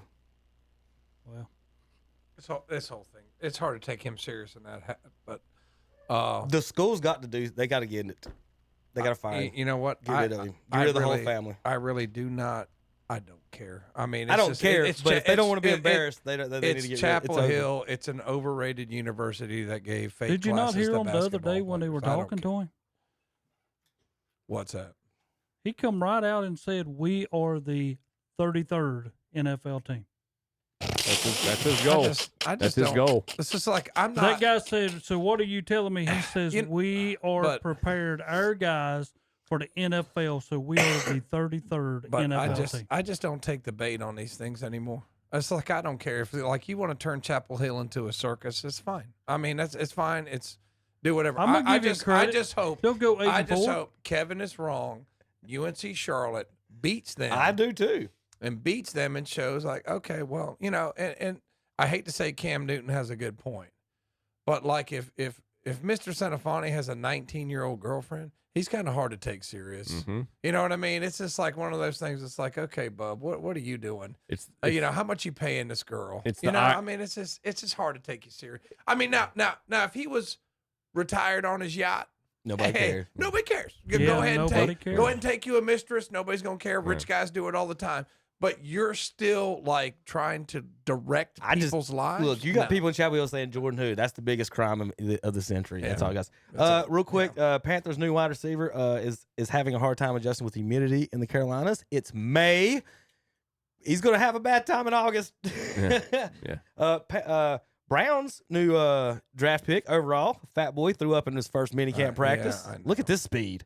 Let's not pick maybe the greatest athlete the NFL's ever had in a draft. Do we have to do this?